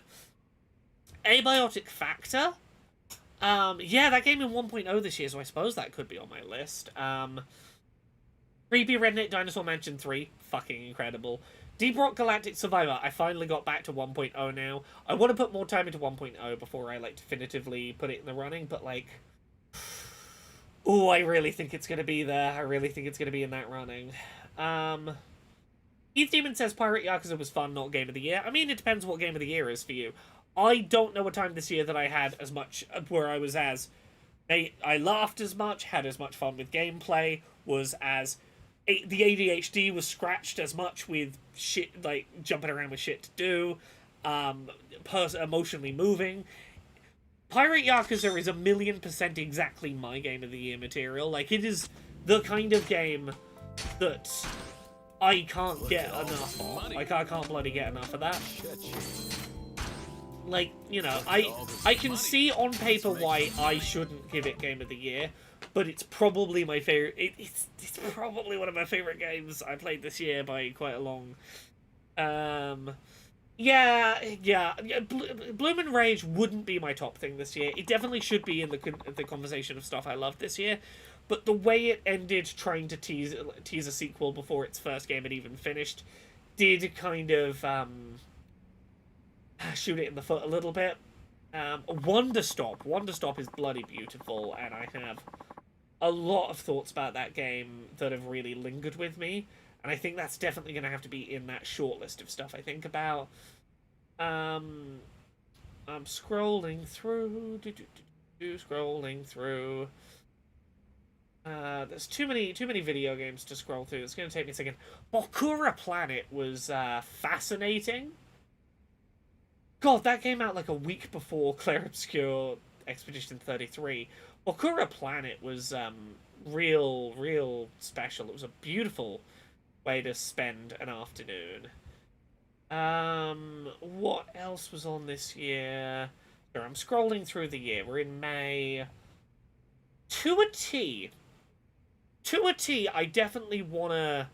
I have big problems with it and big things I love about it. I could never give it Game of the Year, but I want to talk about it in end of the year conversations.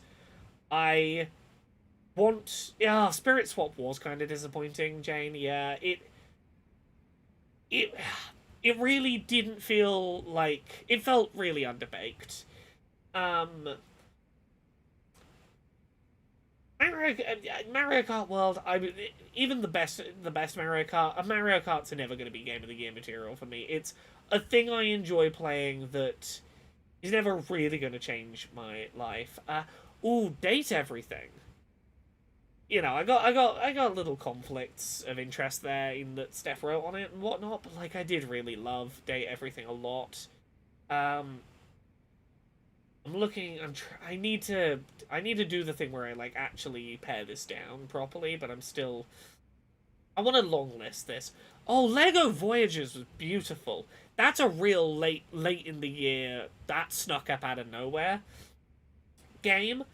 We did pick maybe the worst day to play it, or best day to play it, depending on perspective. We picked the most emotionally resonant day we could have played Lego Voyages. Looking through August. Star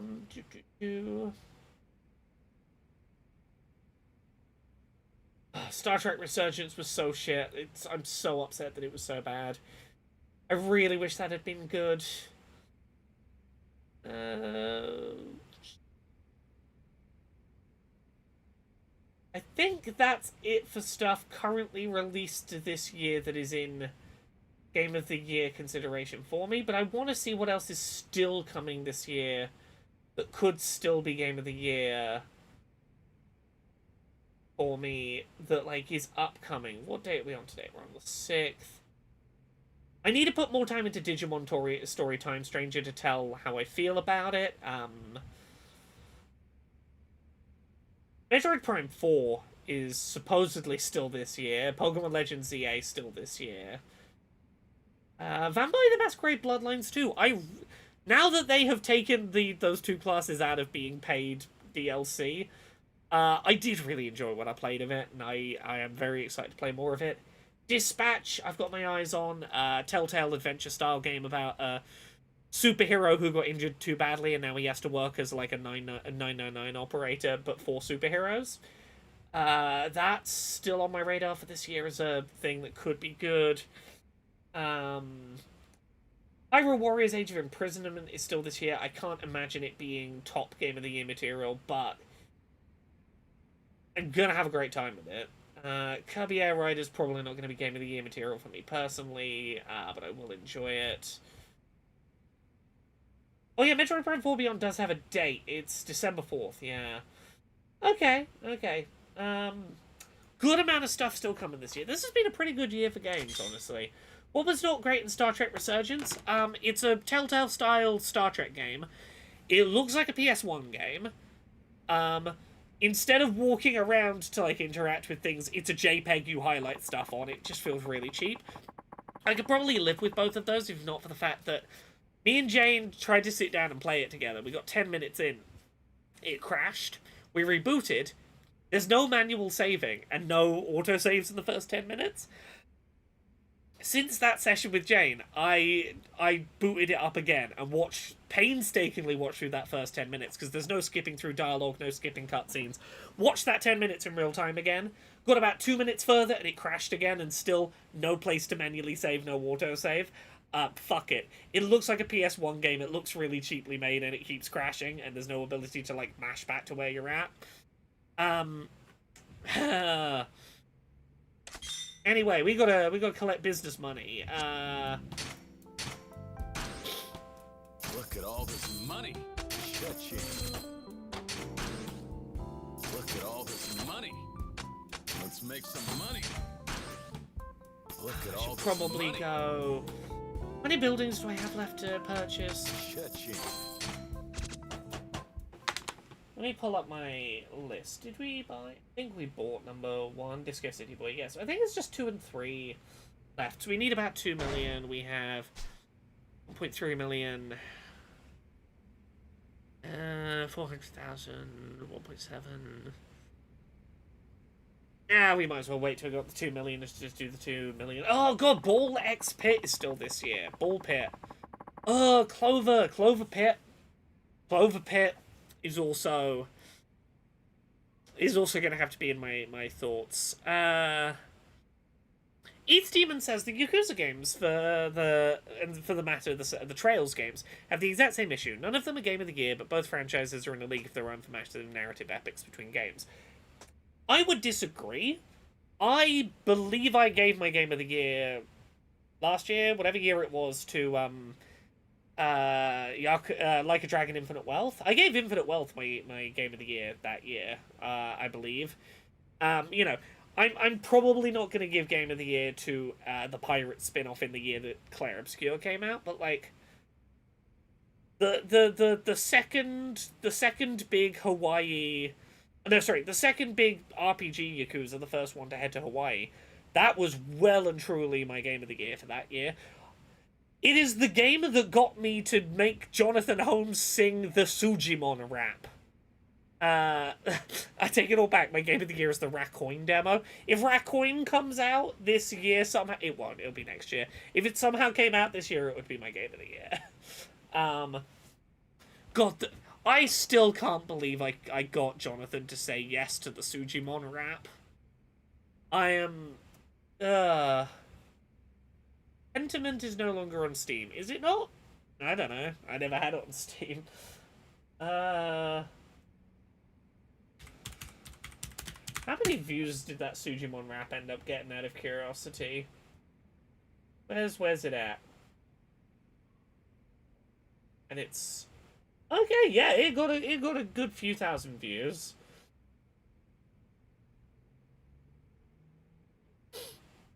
I do love the whole bloody comment section under this. How dare one of these comments be redo this with a better vocalist? It could be solid. No, it had to be kind of janky. There's no world in which we weren't gonna do... It wasn't gonna be the way it was, the Sujimon rap. Okay, we need... is it 2 million we need, or do we need, what, 1 point?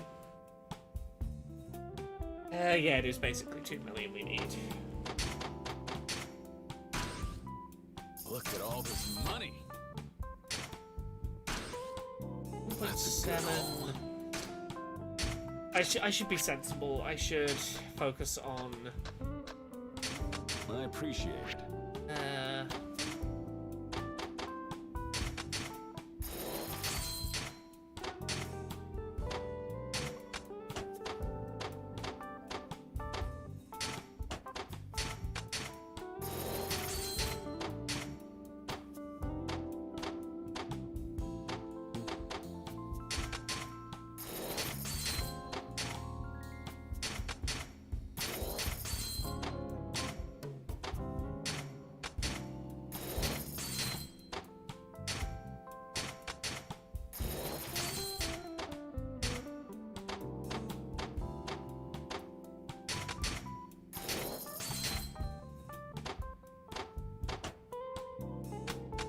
Start collection and start collection.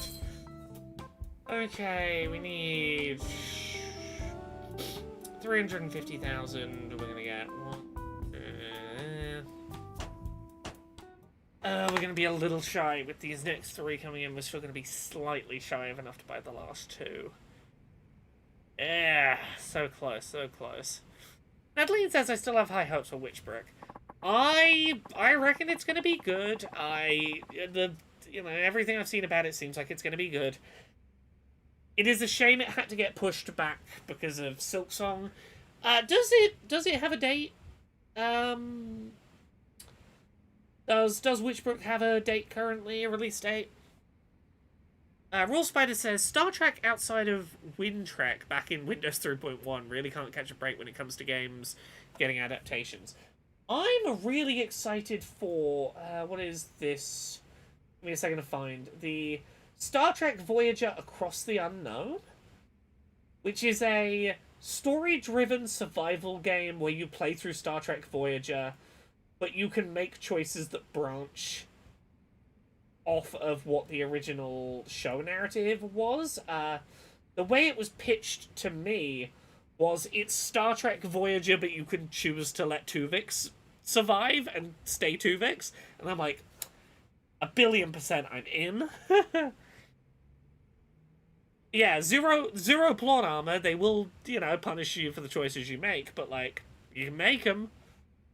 Right? Look, I want to canonically do absolutely everything from Voyager and just change Tuvix.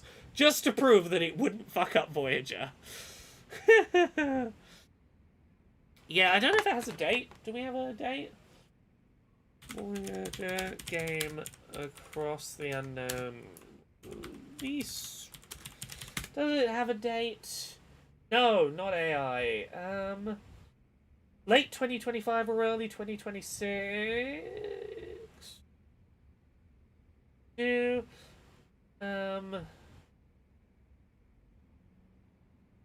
Does not have a release date. No, I don't know where that estimate came from. Does not have a date. Honestly, yeah, I fucking love Voyager. Voyager is my favorite Star Trek, I think. Like, TNG is probably of that era is probably the most robust single package Star Trek, despite some of its wobbles in season 1. But like Voyager scratches the itch of what I want out of a space story so well.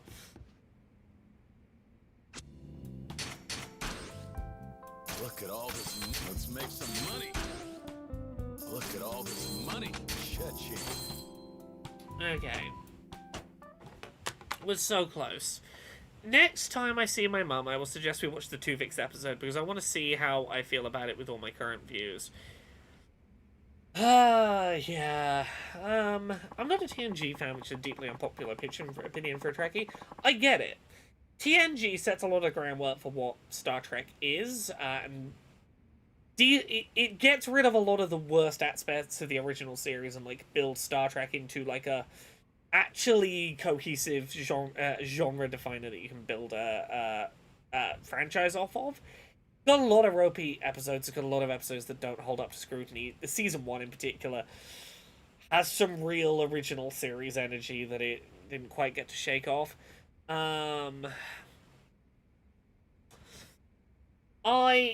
Voyager just really scratches the itch for me of there is no accountability with the Federation. There is no one to call for help and backup. As a captain and crew, you have to just viciously rely on each other. You have to rely on each other above all the bloody else, and you make a choice and commit to it, and whether it pans out well or badly, there's no room to beat yourself up or to beat other people up about it. You've got to go, okay, it worked out the way it did, we have to keep moving forward. And that, like, commitment to you sometimes just have to make a messy choice that's the best of a bad mix and keep going. I love what that does.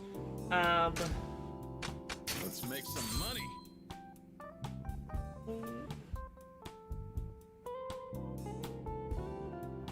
So close.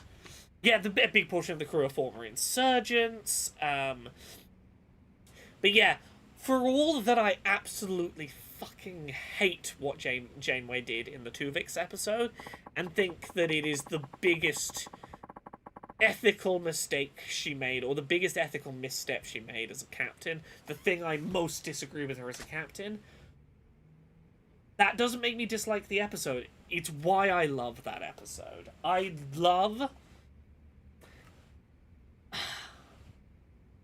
I love that that episode ultimately boils down to I am going to knowingly make a selfish choice because god damn it, I'm having to make so many self-sacrificial moves out here. I'm not making this one, and it is a selfish fucking choice, but it is a very human one that I don't think you could make that choice in a world with the Federation, because the Federation would ultimately step in and dictate what the answer had to be, taking the difficult choice out of the captain's hands, and whatever way the captain decided, it ultimately had to come down to her, and what she thought would put the crew's morale in the place it needed to be to get home.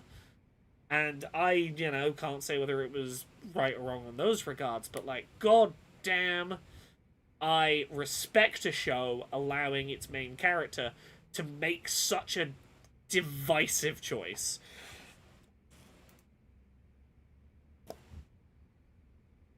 Oh, god, yeah. Oh, yeah. Tara says, from what I remember of that episode, the ending is so uncomfortable.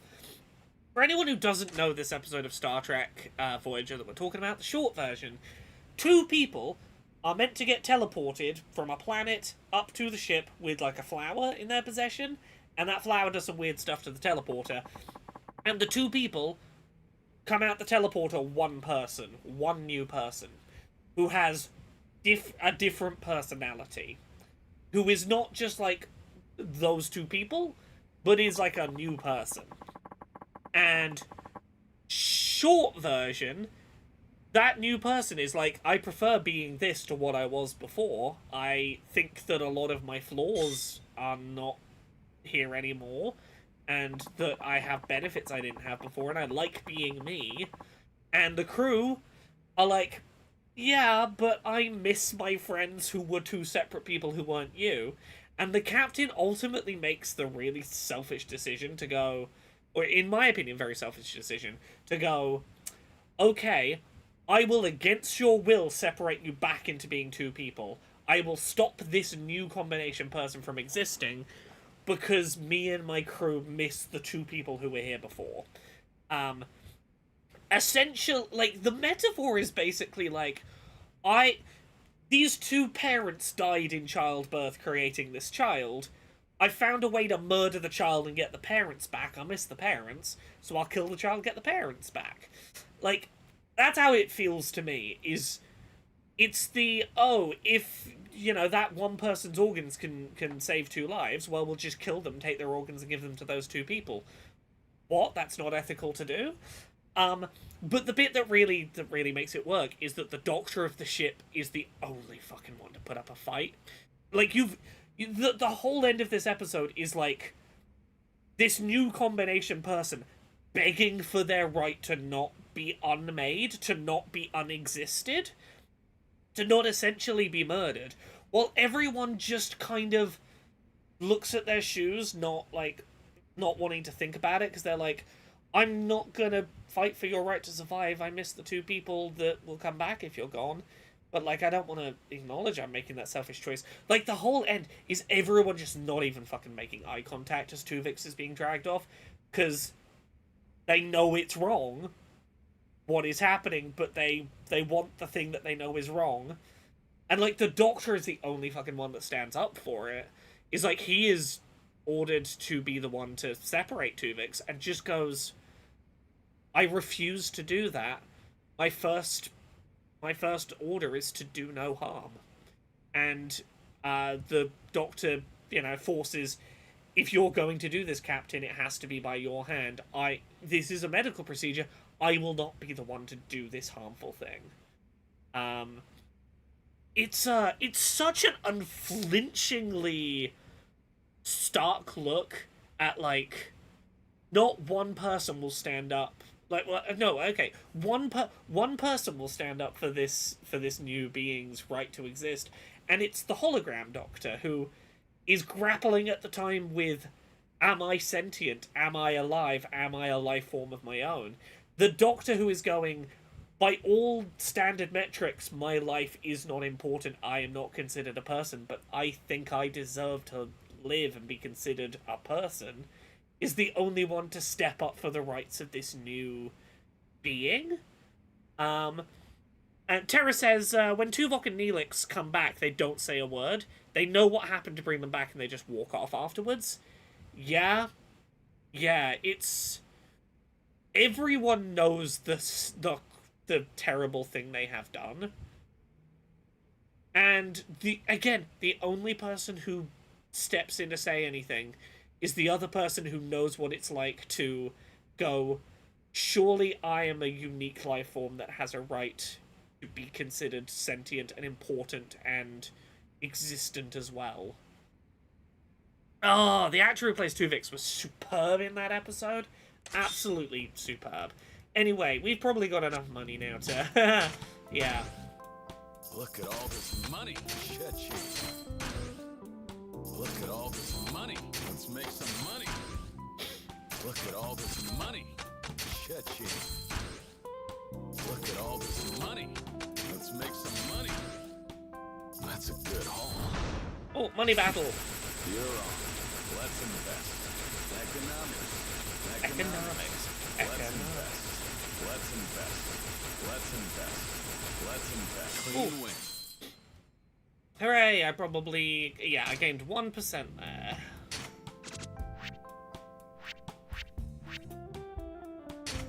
Economics. God, is that the first economics we've had today?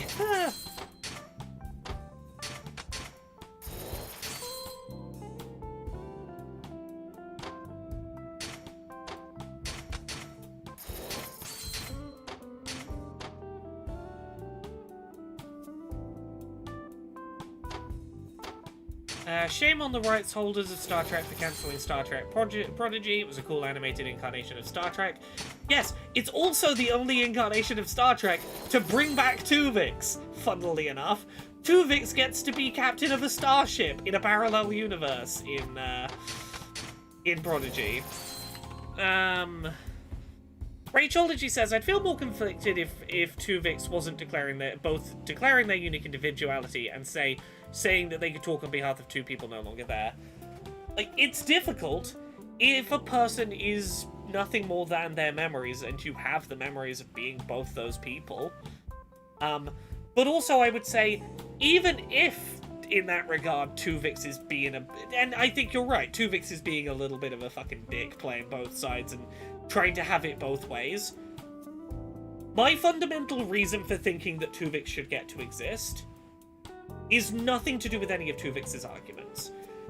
A person who is a bit of a two-faced dick, playing both sides of an argument to try and get their way, yeah, that's kind of shitty behavior. It doesn't mean I think that person no longer deserves to be alive. Like, Tuvix can be gaming the system in a way that I think is reprehensible, and I can still think that Tuvix deserves the right to live. And I put this in this way.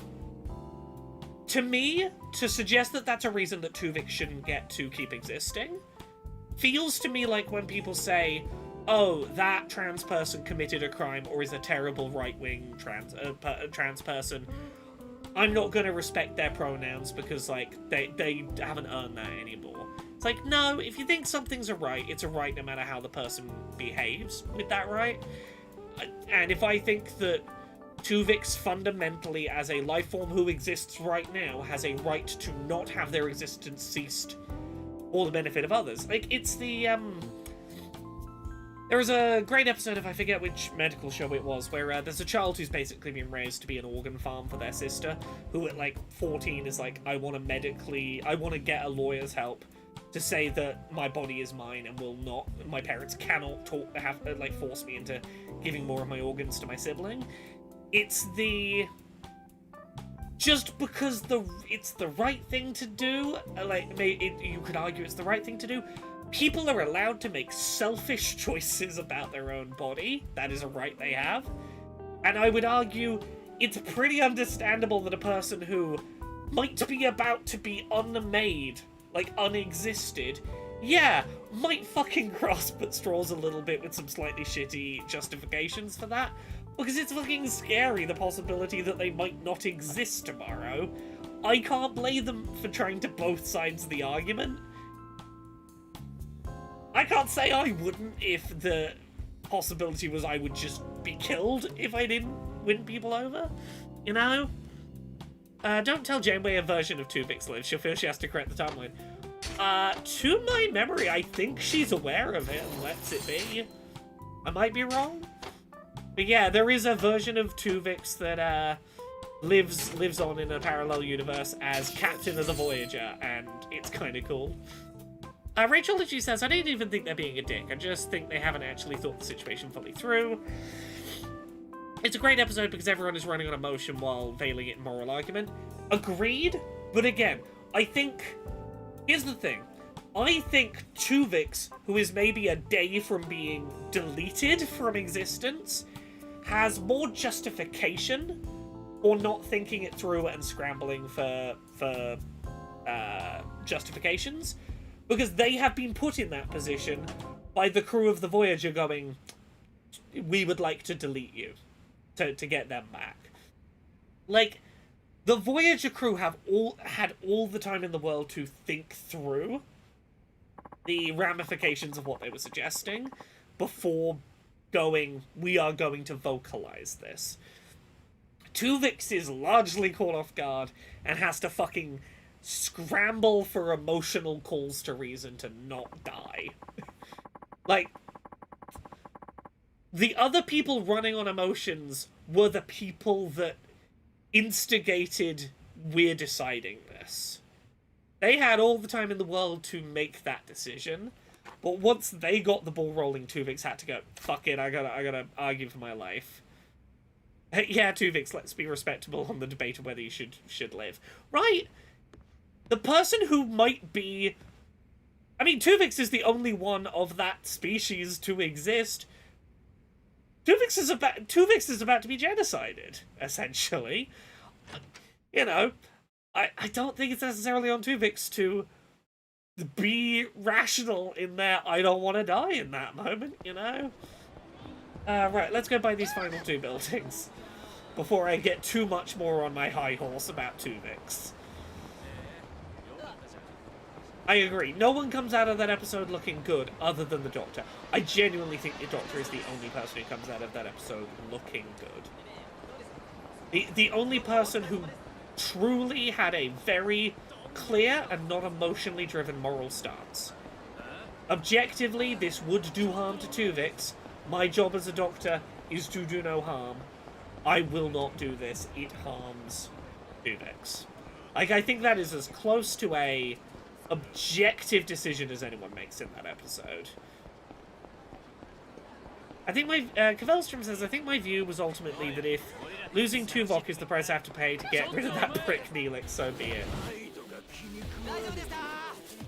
Look, I know people find Neelix annoying. I kind of love him. Neelith in season 8, is it, of Dice Funk? My little autistic squid chef. There's a reason her name is so close to the name Neelix from Voyager. Neelix was an inspiration in me playing Neelith eventually.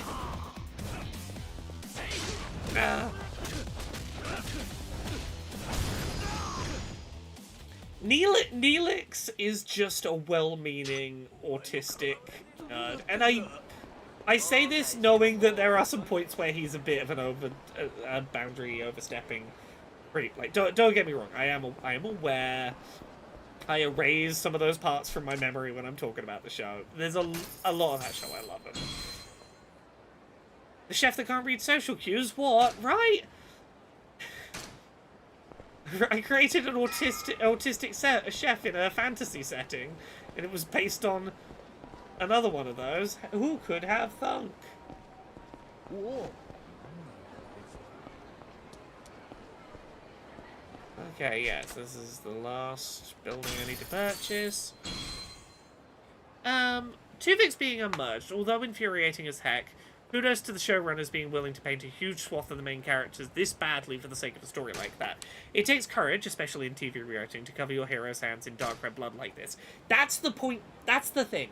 That's what I mean when I say I hate I hate so many characters in that episode, and I permanently think less of so many of the characters because of it. But I think it's one of the greatest episodes of Voyager. Rachology says, I think if I got my body and mind mixed with someone else without my consent, I'd personally like to have back the life I've thought to have, rather than someone else swan around saying it's fine because they can speak for me. Oh, I agree. You fully have the right to say that. While I also think, does your right to have your life back supersede the life of the person who's here right now? Again, I put it this way. If two people were accidentally murdered and it led to a new life being created, and I think the easiest way to make this metaphor is like two parents die in a car crash, but like, you know, the mother was pregnant and lived, or whatever your metaphor is. Two parents die, but in the process a child is able to live. And then you had the realization, oh, we've made a machine where if you put the baby in the machine and kill it, you'll get the parents back. Yes, I think both the parents would want to come back to life. But does that give you the right to insist we kill this kid to get them back? They were here first. They would want to be alive. We have a right to get them back. I say, regardless of how much right they have to life, that I don't think there is any situation in which you are able to justify, I should be allowed to murder someone now to have two other people get to be alive. That one person who's alive right now fundamentally has the right to exist. I don't get to overrule that because I want to bring back the people that, quote, should have been there. You know. I'm cutting this moral Gordian knot with a blade of obnoxious and unfounded certainty. Yeah, I recognize I'm being, like, overly certain here, but, like, I think that's for me where it comes down to is there any way you can convince me that someone has the right to kill a person even if they really want to bring some other people back? You know what? If we're gonna talk about this, I'm gonna talk about the recontextualization of the trolley problem, because you can have the exact same situation as the trolley problem and have people feel really differently about it by the framing. Oh god, let me beat this fucker up and then I'll talk about philosophy properly.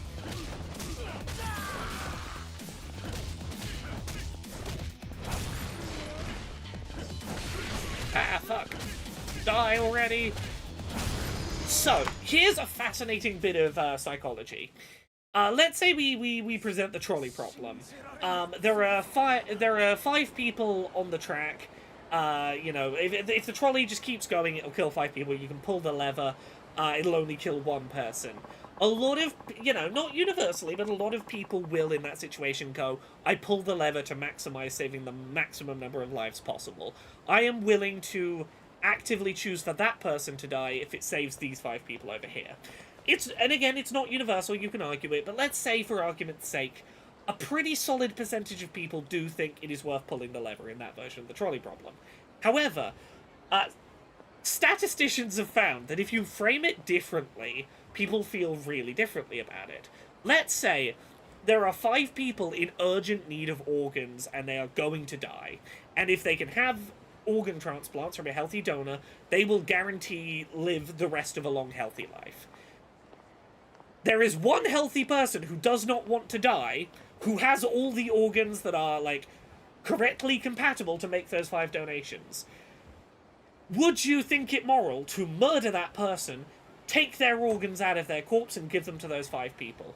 And if you frame it like that, instantly the numbers rapidly drop, and so many more people go, no, you don't have the right to murder that person and take their organs just to save those other 5 lives. That one person has a fundamental right to life, even if their death would save a greater number of people, even though that is fundamentally what pulling the lever does, because you suddenly make it that much more direct. It's not, I abstractly, oh, well, some number of these people are going to die anyway, so, like, I did the utilitarian thing, I minimized the pain.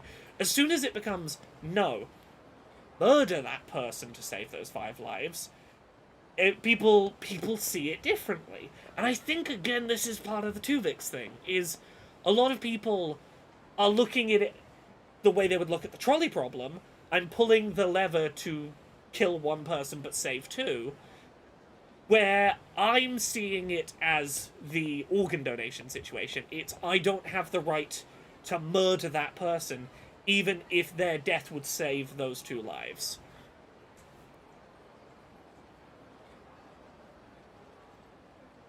Yeah, you came in at quite a time, NK Man, right?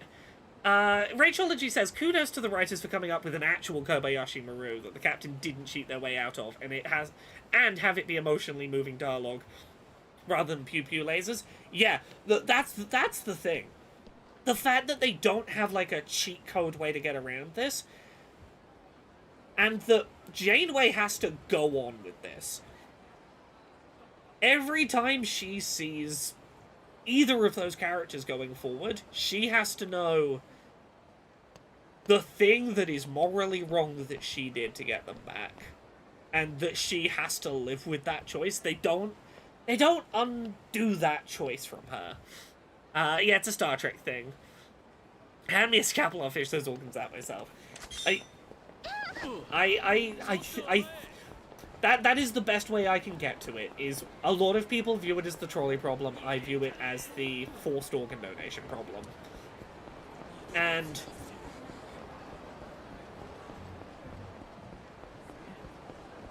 that forced organ donation thing has forever changed how I look at the trolley problem. Because I do, like, I know that I shouldn't view it differently, but I know that as a human I do, and I try and interrogate why is it that I view it that way? Why is it that in one of those situations I can think about what objectively saves the most lives, and in the other situation I simply cannot see it that way, you know? How far did you get in Digimon? Really not that far. I maybe got like an hour and a half in. As I said, I really didn't get very far. The realization that, oh, I have 7-month-old social plans that I have to do. Look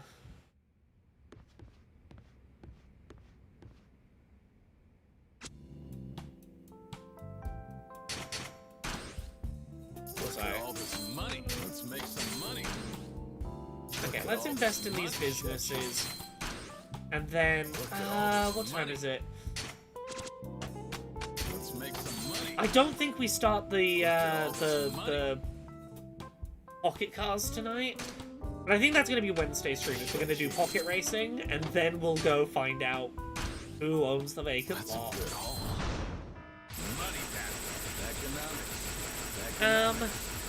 Did you notice that the game lets you change your appearance to other body type from the settings anytime you want? Effectively making it so you make your character trans? That's pretty cool. That's pretty cool. Right.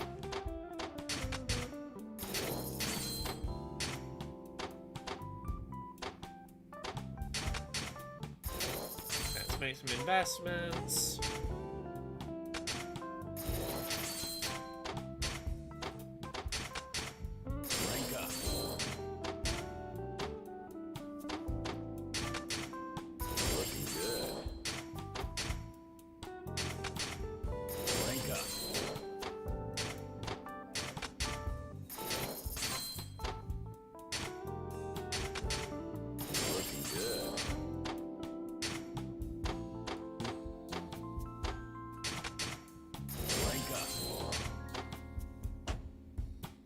Right, that's already my best paying out area. Well, look, considering how much of a version of a game on top of a version of a game on top of a version of a game this is, I'm not surprised that its reflections are a bit janky. Oh no! While I was doing business at the table, they beat up the old guy. I really should have noticed this. I was literally stood in the room while it happened. Okay, I'm gonna go save Marina-san from the disco. Okay, I need to get to the disco. Okay, let me go save at the save point. And we'll try and beat the Media King at the... Okay, I gotta go to the disco right now. Where's there a good save point along the way? The disco is...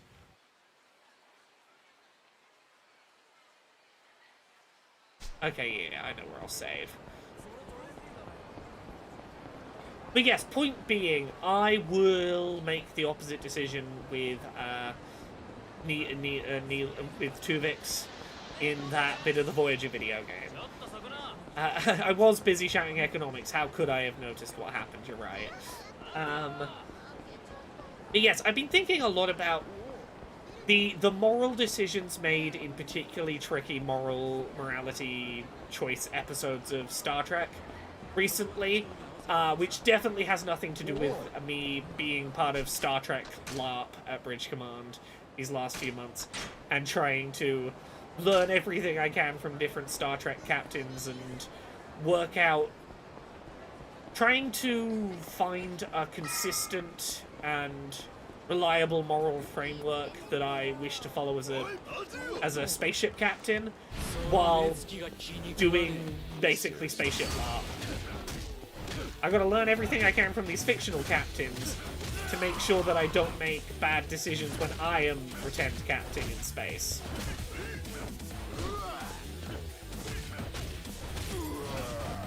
I'm like looking up, what are the best time travel episodes in Star Trek so I can learn about like good practices in temporal protocols. What do I do if two people get Tuvixed? I gotta know where I stand on that. Right, where am I? I'm doing this. Oh, how hurt am I? Oh.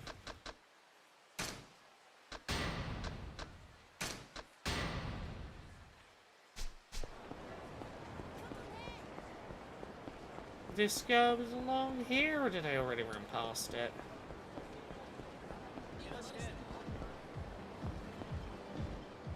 I might have run past it already. Oh, it's here. Yes. Dance Fever. Oh, God. It's been a while since I've done the dancing minigame. No, is this not where I'm going?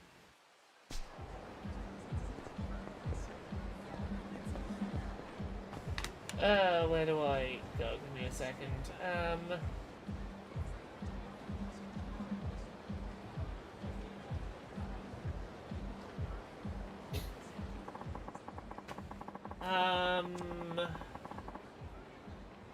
Maharaja.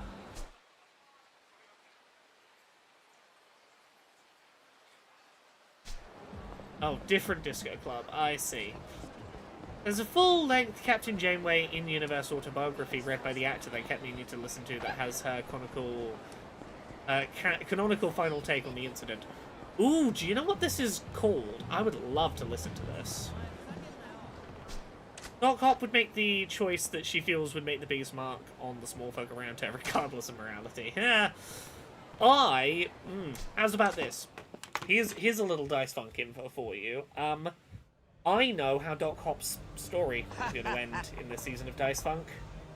I had a realization this week, and I messaged Austin about it, and Austin is very on board. I know what, like, the major plot beats left for Doc Hop are going to be, and what the ending of her story is going to look like. I don't know how long it's going to take us to get there. I don't know how many more arcs we're doing, but I know what the ending of Doc Hop's story is going to look like now. And I'm very... I've been really buzzing about it. It's the most... It's been a while since I've had a D&D character like this where I've gone, that is how your story goes. And I genuinely think that, like, where I am taking Doc Hop will be one of the more memorable Dice Funk characters. I think people are gonna long-term really like Doc Hop as a character, or really appreciate what I did with her as a character. And I will get no more specific than that. Oh no! Being forced to dance. He said he'd kill me if I don't dance.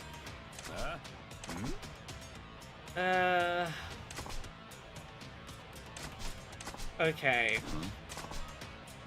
Why don't we have a dance battle? I'll bet part of my holdings. Okay, I'm gonna do this on easy because I can't be asked to lose part of my... Like, you know, when it was just for fun, yeah, I'll do it on normal difficulty, but this prick... I'm gonna play this on easy just to fuck up this man's day. The autobiography of Catherine Janeway, the history of the captain who went further than any had before. Autobiography, Captain Janeway.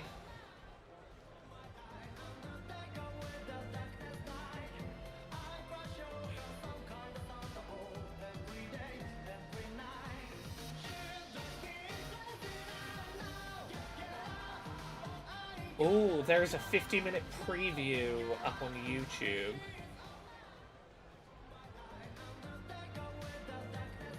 Okay, I'm probably gonna listen to some of that tomorrow.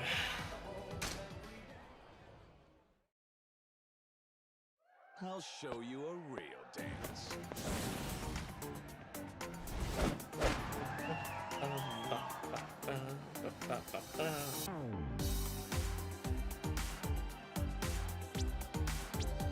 I gotta remember how to do this. Maybe X, Y.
I gotta redo this.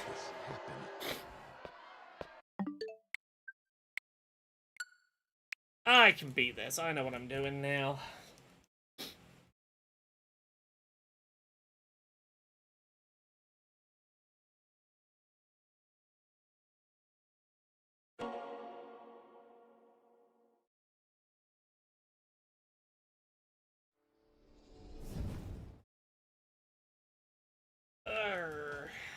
Let's get back. I could probably do this on normal, but it would require me to be practiced, and I've not done the disco minigame in a while. I wanna get this done tonight, though. I want to at least get through this.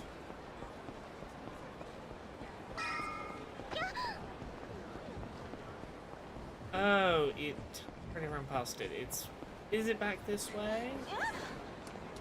Yeah, okay, I ran past.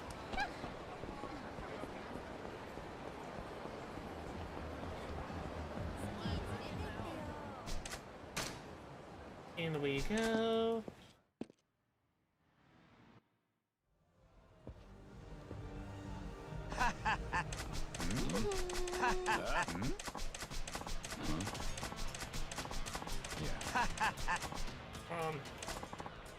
Oh, he said me gusta. Oh god. He said me gusta. Okay. Okay, let's get serious. Let's wake up and get serious.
Okay, closer, closer.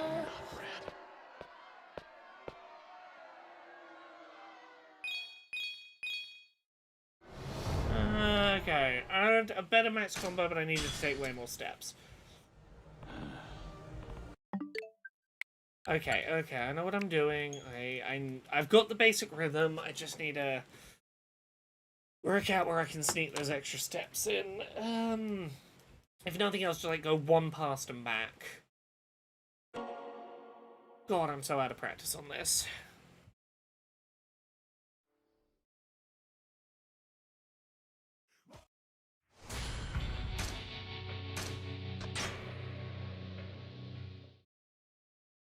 Backwards.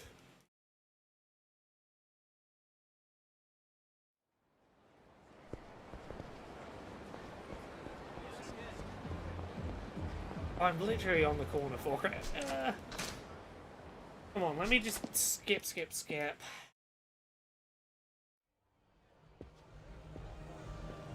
I don't think I'm broken combo when I'm gonna do it.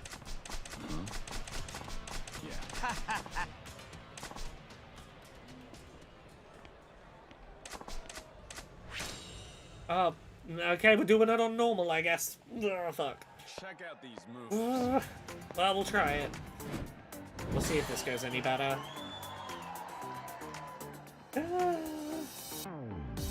What I get for button mashing.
I was outpacing him for a bit there.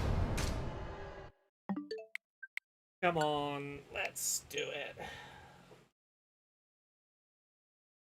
I can beat this tonight. I can do it.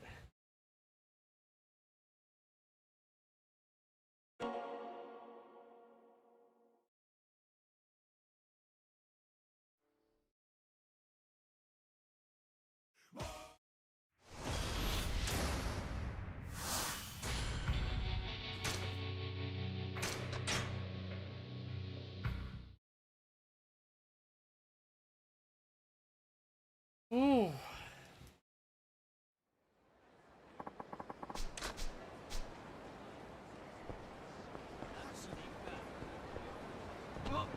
Yeah, is there any equipment I can equip that will, like, give me extra points in the dancing or anything?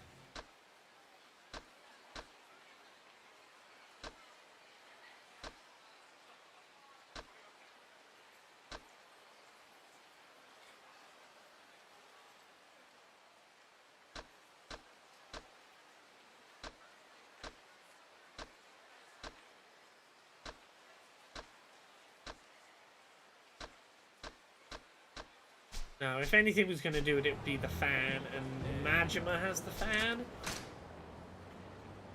Okay, I'm just going to have to do it. Can't just use an item to cheat, I gotta do it properly.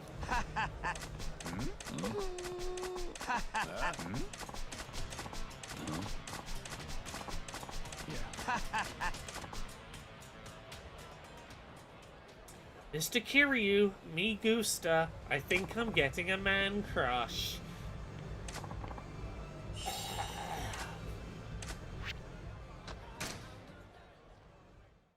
Don't call it a man crush. Just say, hello, Kiryu, I feel homosexual for you. You know, like a normal person. It is 1980 something and I feel homosexuality at you. Okay, let's go.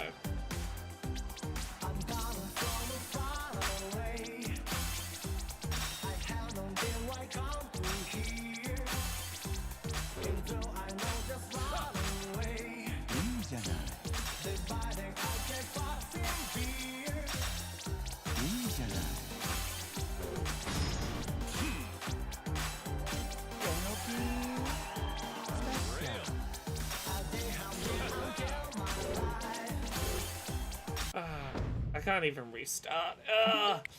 I'm trying to go overly fancy. I should just trust myself. Trust myself to do it right. I know I can do it. I really believe in myself.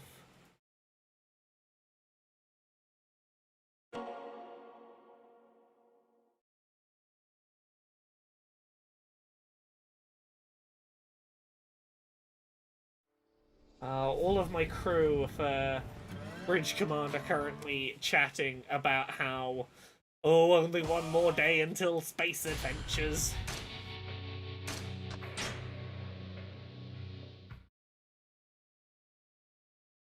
What will happen on our next adventure? Will we, I don't know, invent faster than light travel? Will we have an encounter with robots who are secretly us from the future? Who can say? But whatever it is we will have, we'll be on adventures tomorrow. We're all very excited to be on adventures. Eka says, I want a space crew group chat. That sounds awesome. Honestly, it's been really lovely. Between last week and this week's session, I have designed a map for a thing. I've put together an app for a purpose. I've written a letter. I've written documentation of a thing that happened. I've had excuses all week to be like, ooh, let me talk to my space friends about our space adventures and what's been going on with space. And it's been very exciting to just have a group of people being like, well, here's what I've been doing since the last deployment in space. Oh, well, here's what I'm doing to help ready for the next space deployment.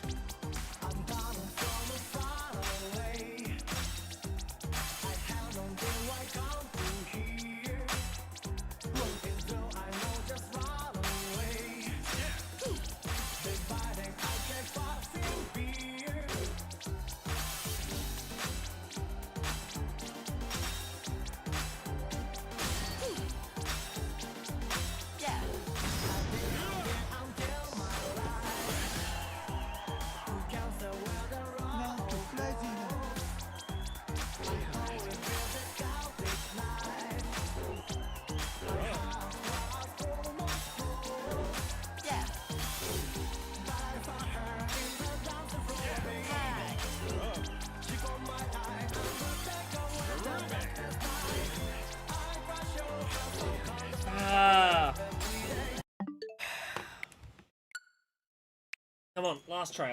We're gonna get this tonight. But yeah, honestly, it's been the equivalent of having like an in-character roleplay chat for a thing. It's just that we've been having actual adventures, like structured GM-led adventures that we've then been doing like in-character roleplay between, and it's been real nice. There we go. It's been nice to be like, hey, that thing we did a week ago, let's, like, stay real in character about it. And get a little too into how are we gonna do the thing. Ooh.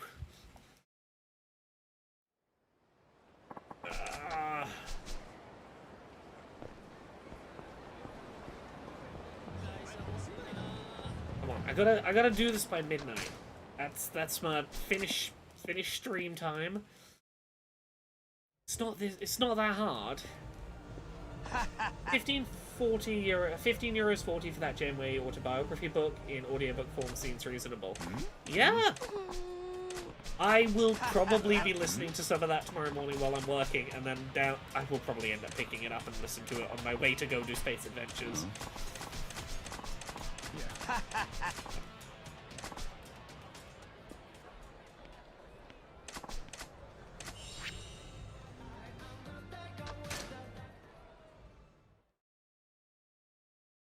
Check out these moves. Okay. 1, 2, 3, 4, 1, 2, 3, 4, 1, 2, 3, 4, 1, 2, 3, and 4. 1 and 4. 1 and 2 and 2, 3, 4, 1, 2. 2, 3,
Oh, did it!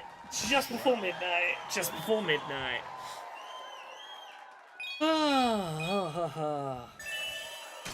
There we go. First try. First try. Oh, I wasn't even showing off the coolest dance moves. Oh. Okay, I take 10% of the Media King's land, 73%.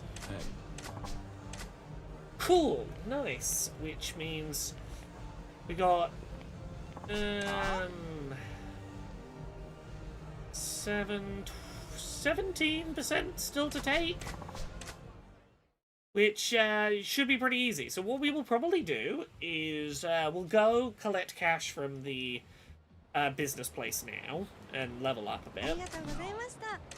We rescued you. Wednesday's stream, we will do the pocket racing, so we'll do the slot car side quest, which will get us one more building in the Media King area, but I'm largely doing it because I want an excuse to get very serious about slot car racing. And then probably Friday, we will finally find out. We'll go meet the person who owns the vacant lot. First try. I think that's the vague plan for this week. And then I don't know what we're going to be... Oh, here we are. Yeah, I don't know what we're going to stream Monday next week, but Thursday next week is when Pokemon comes out, and at the very latest, I will have Pokemon by like afternoon on Wednesday via time zone shenanigans. Possibly even earlier if I find... If the place I know, ends up getting physical copies early, we'll see, but probably Wednesday next week we will swap over to Pokemon for a bit, so I'm gonna try and make as much Yakuza progress as we can before then. Rachel says, I was feeling really rubbish earlier today in the stream, and chat has really cheered me up. Thanks all. I'm so glad that we could be helpful. Yay. It's always lovely to hear that we helped. I'm glad that we could be a good fun time. Look at all this money. Cha-ching. Actually, yeah, let's hang out for just a minute longer to get these last couple of places. I'm getting the Switch 2 Pokemon bundle. Ooh, exciting. We'll leave it here for tonight. I'm gonna get some sleep because tomorrow's gonna be a long day. But thank you very much everyone for watching. I'll be back on Wednesday with some more Yakuza. And then next week at some point it'll be Pokemon, but we're getting there. We're gonna try and get more Yakuza done before Pokemon because I know that Pokemon is really ready to just like completely demolish my life when it comes out. Thank you so much everyone. Have a good rest of your day. Goodbye.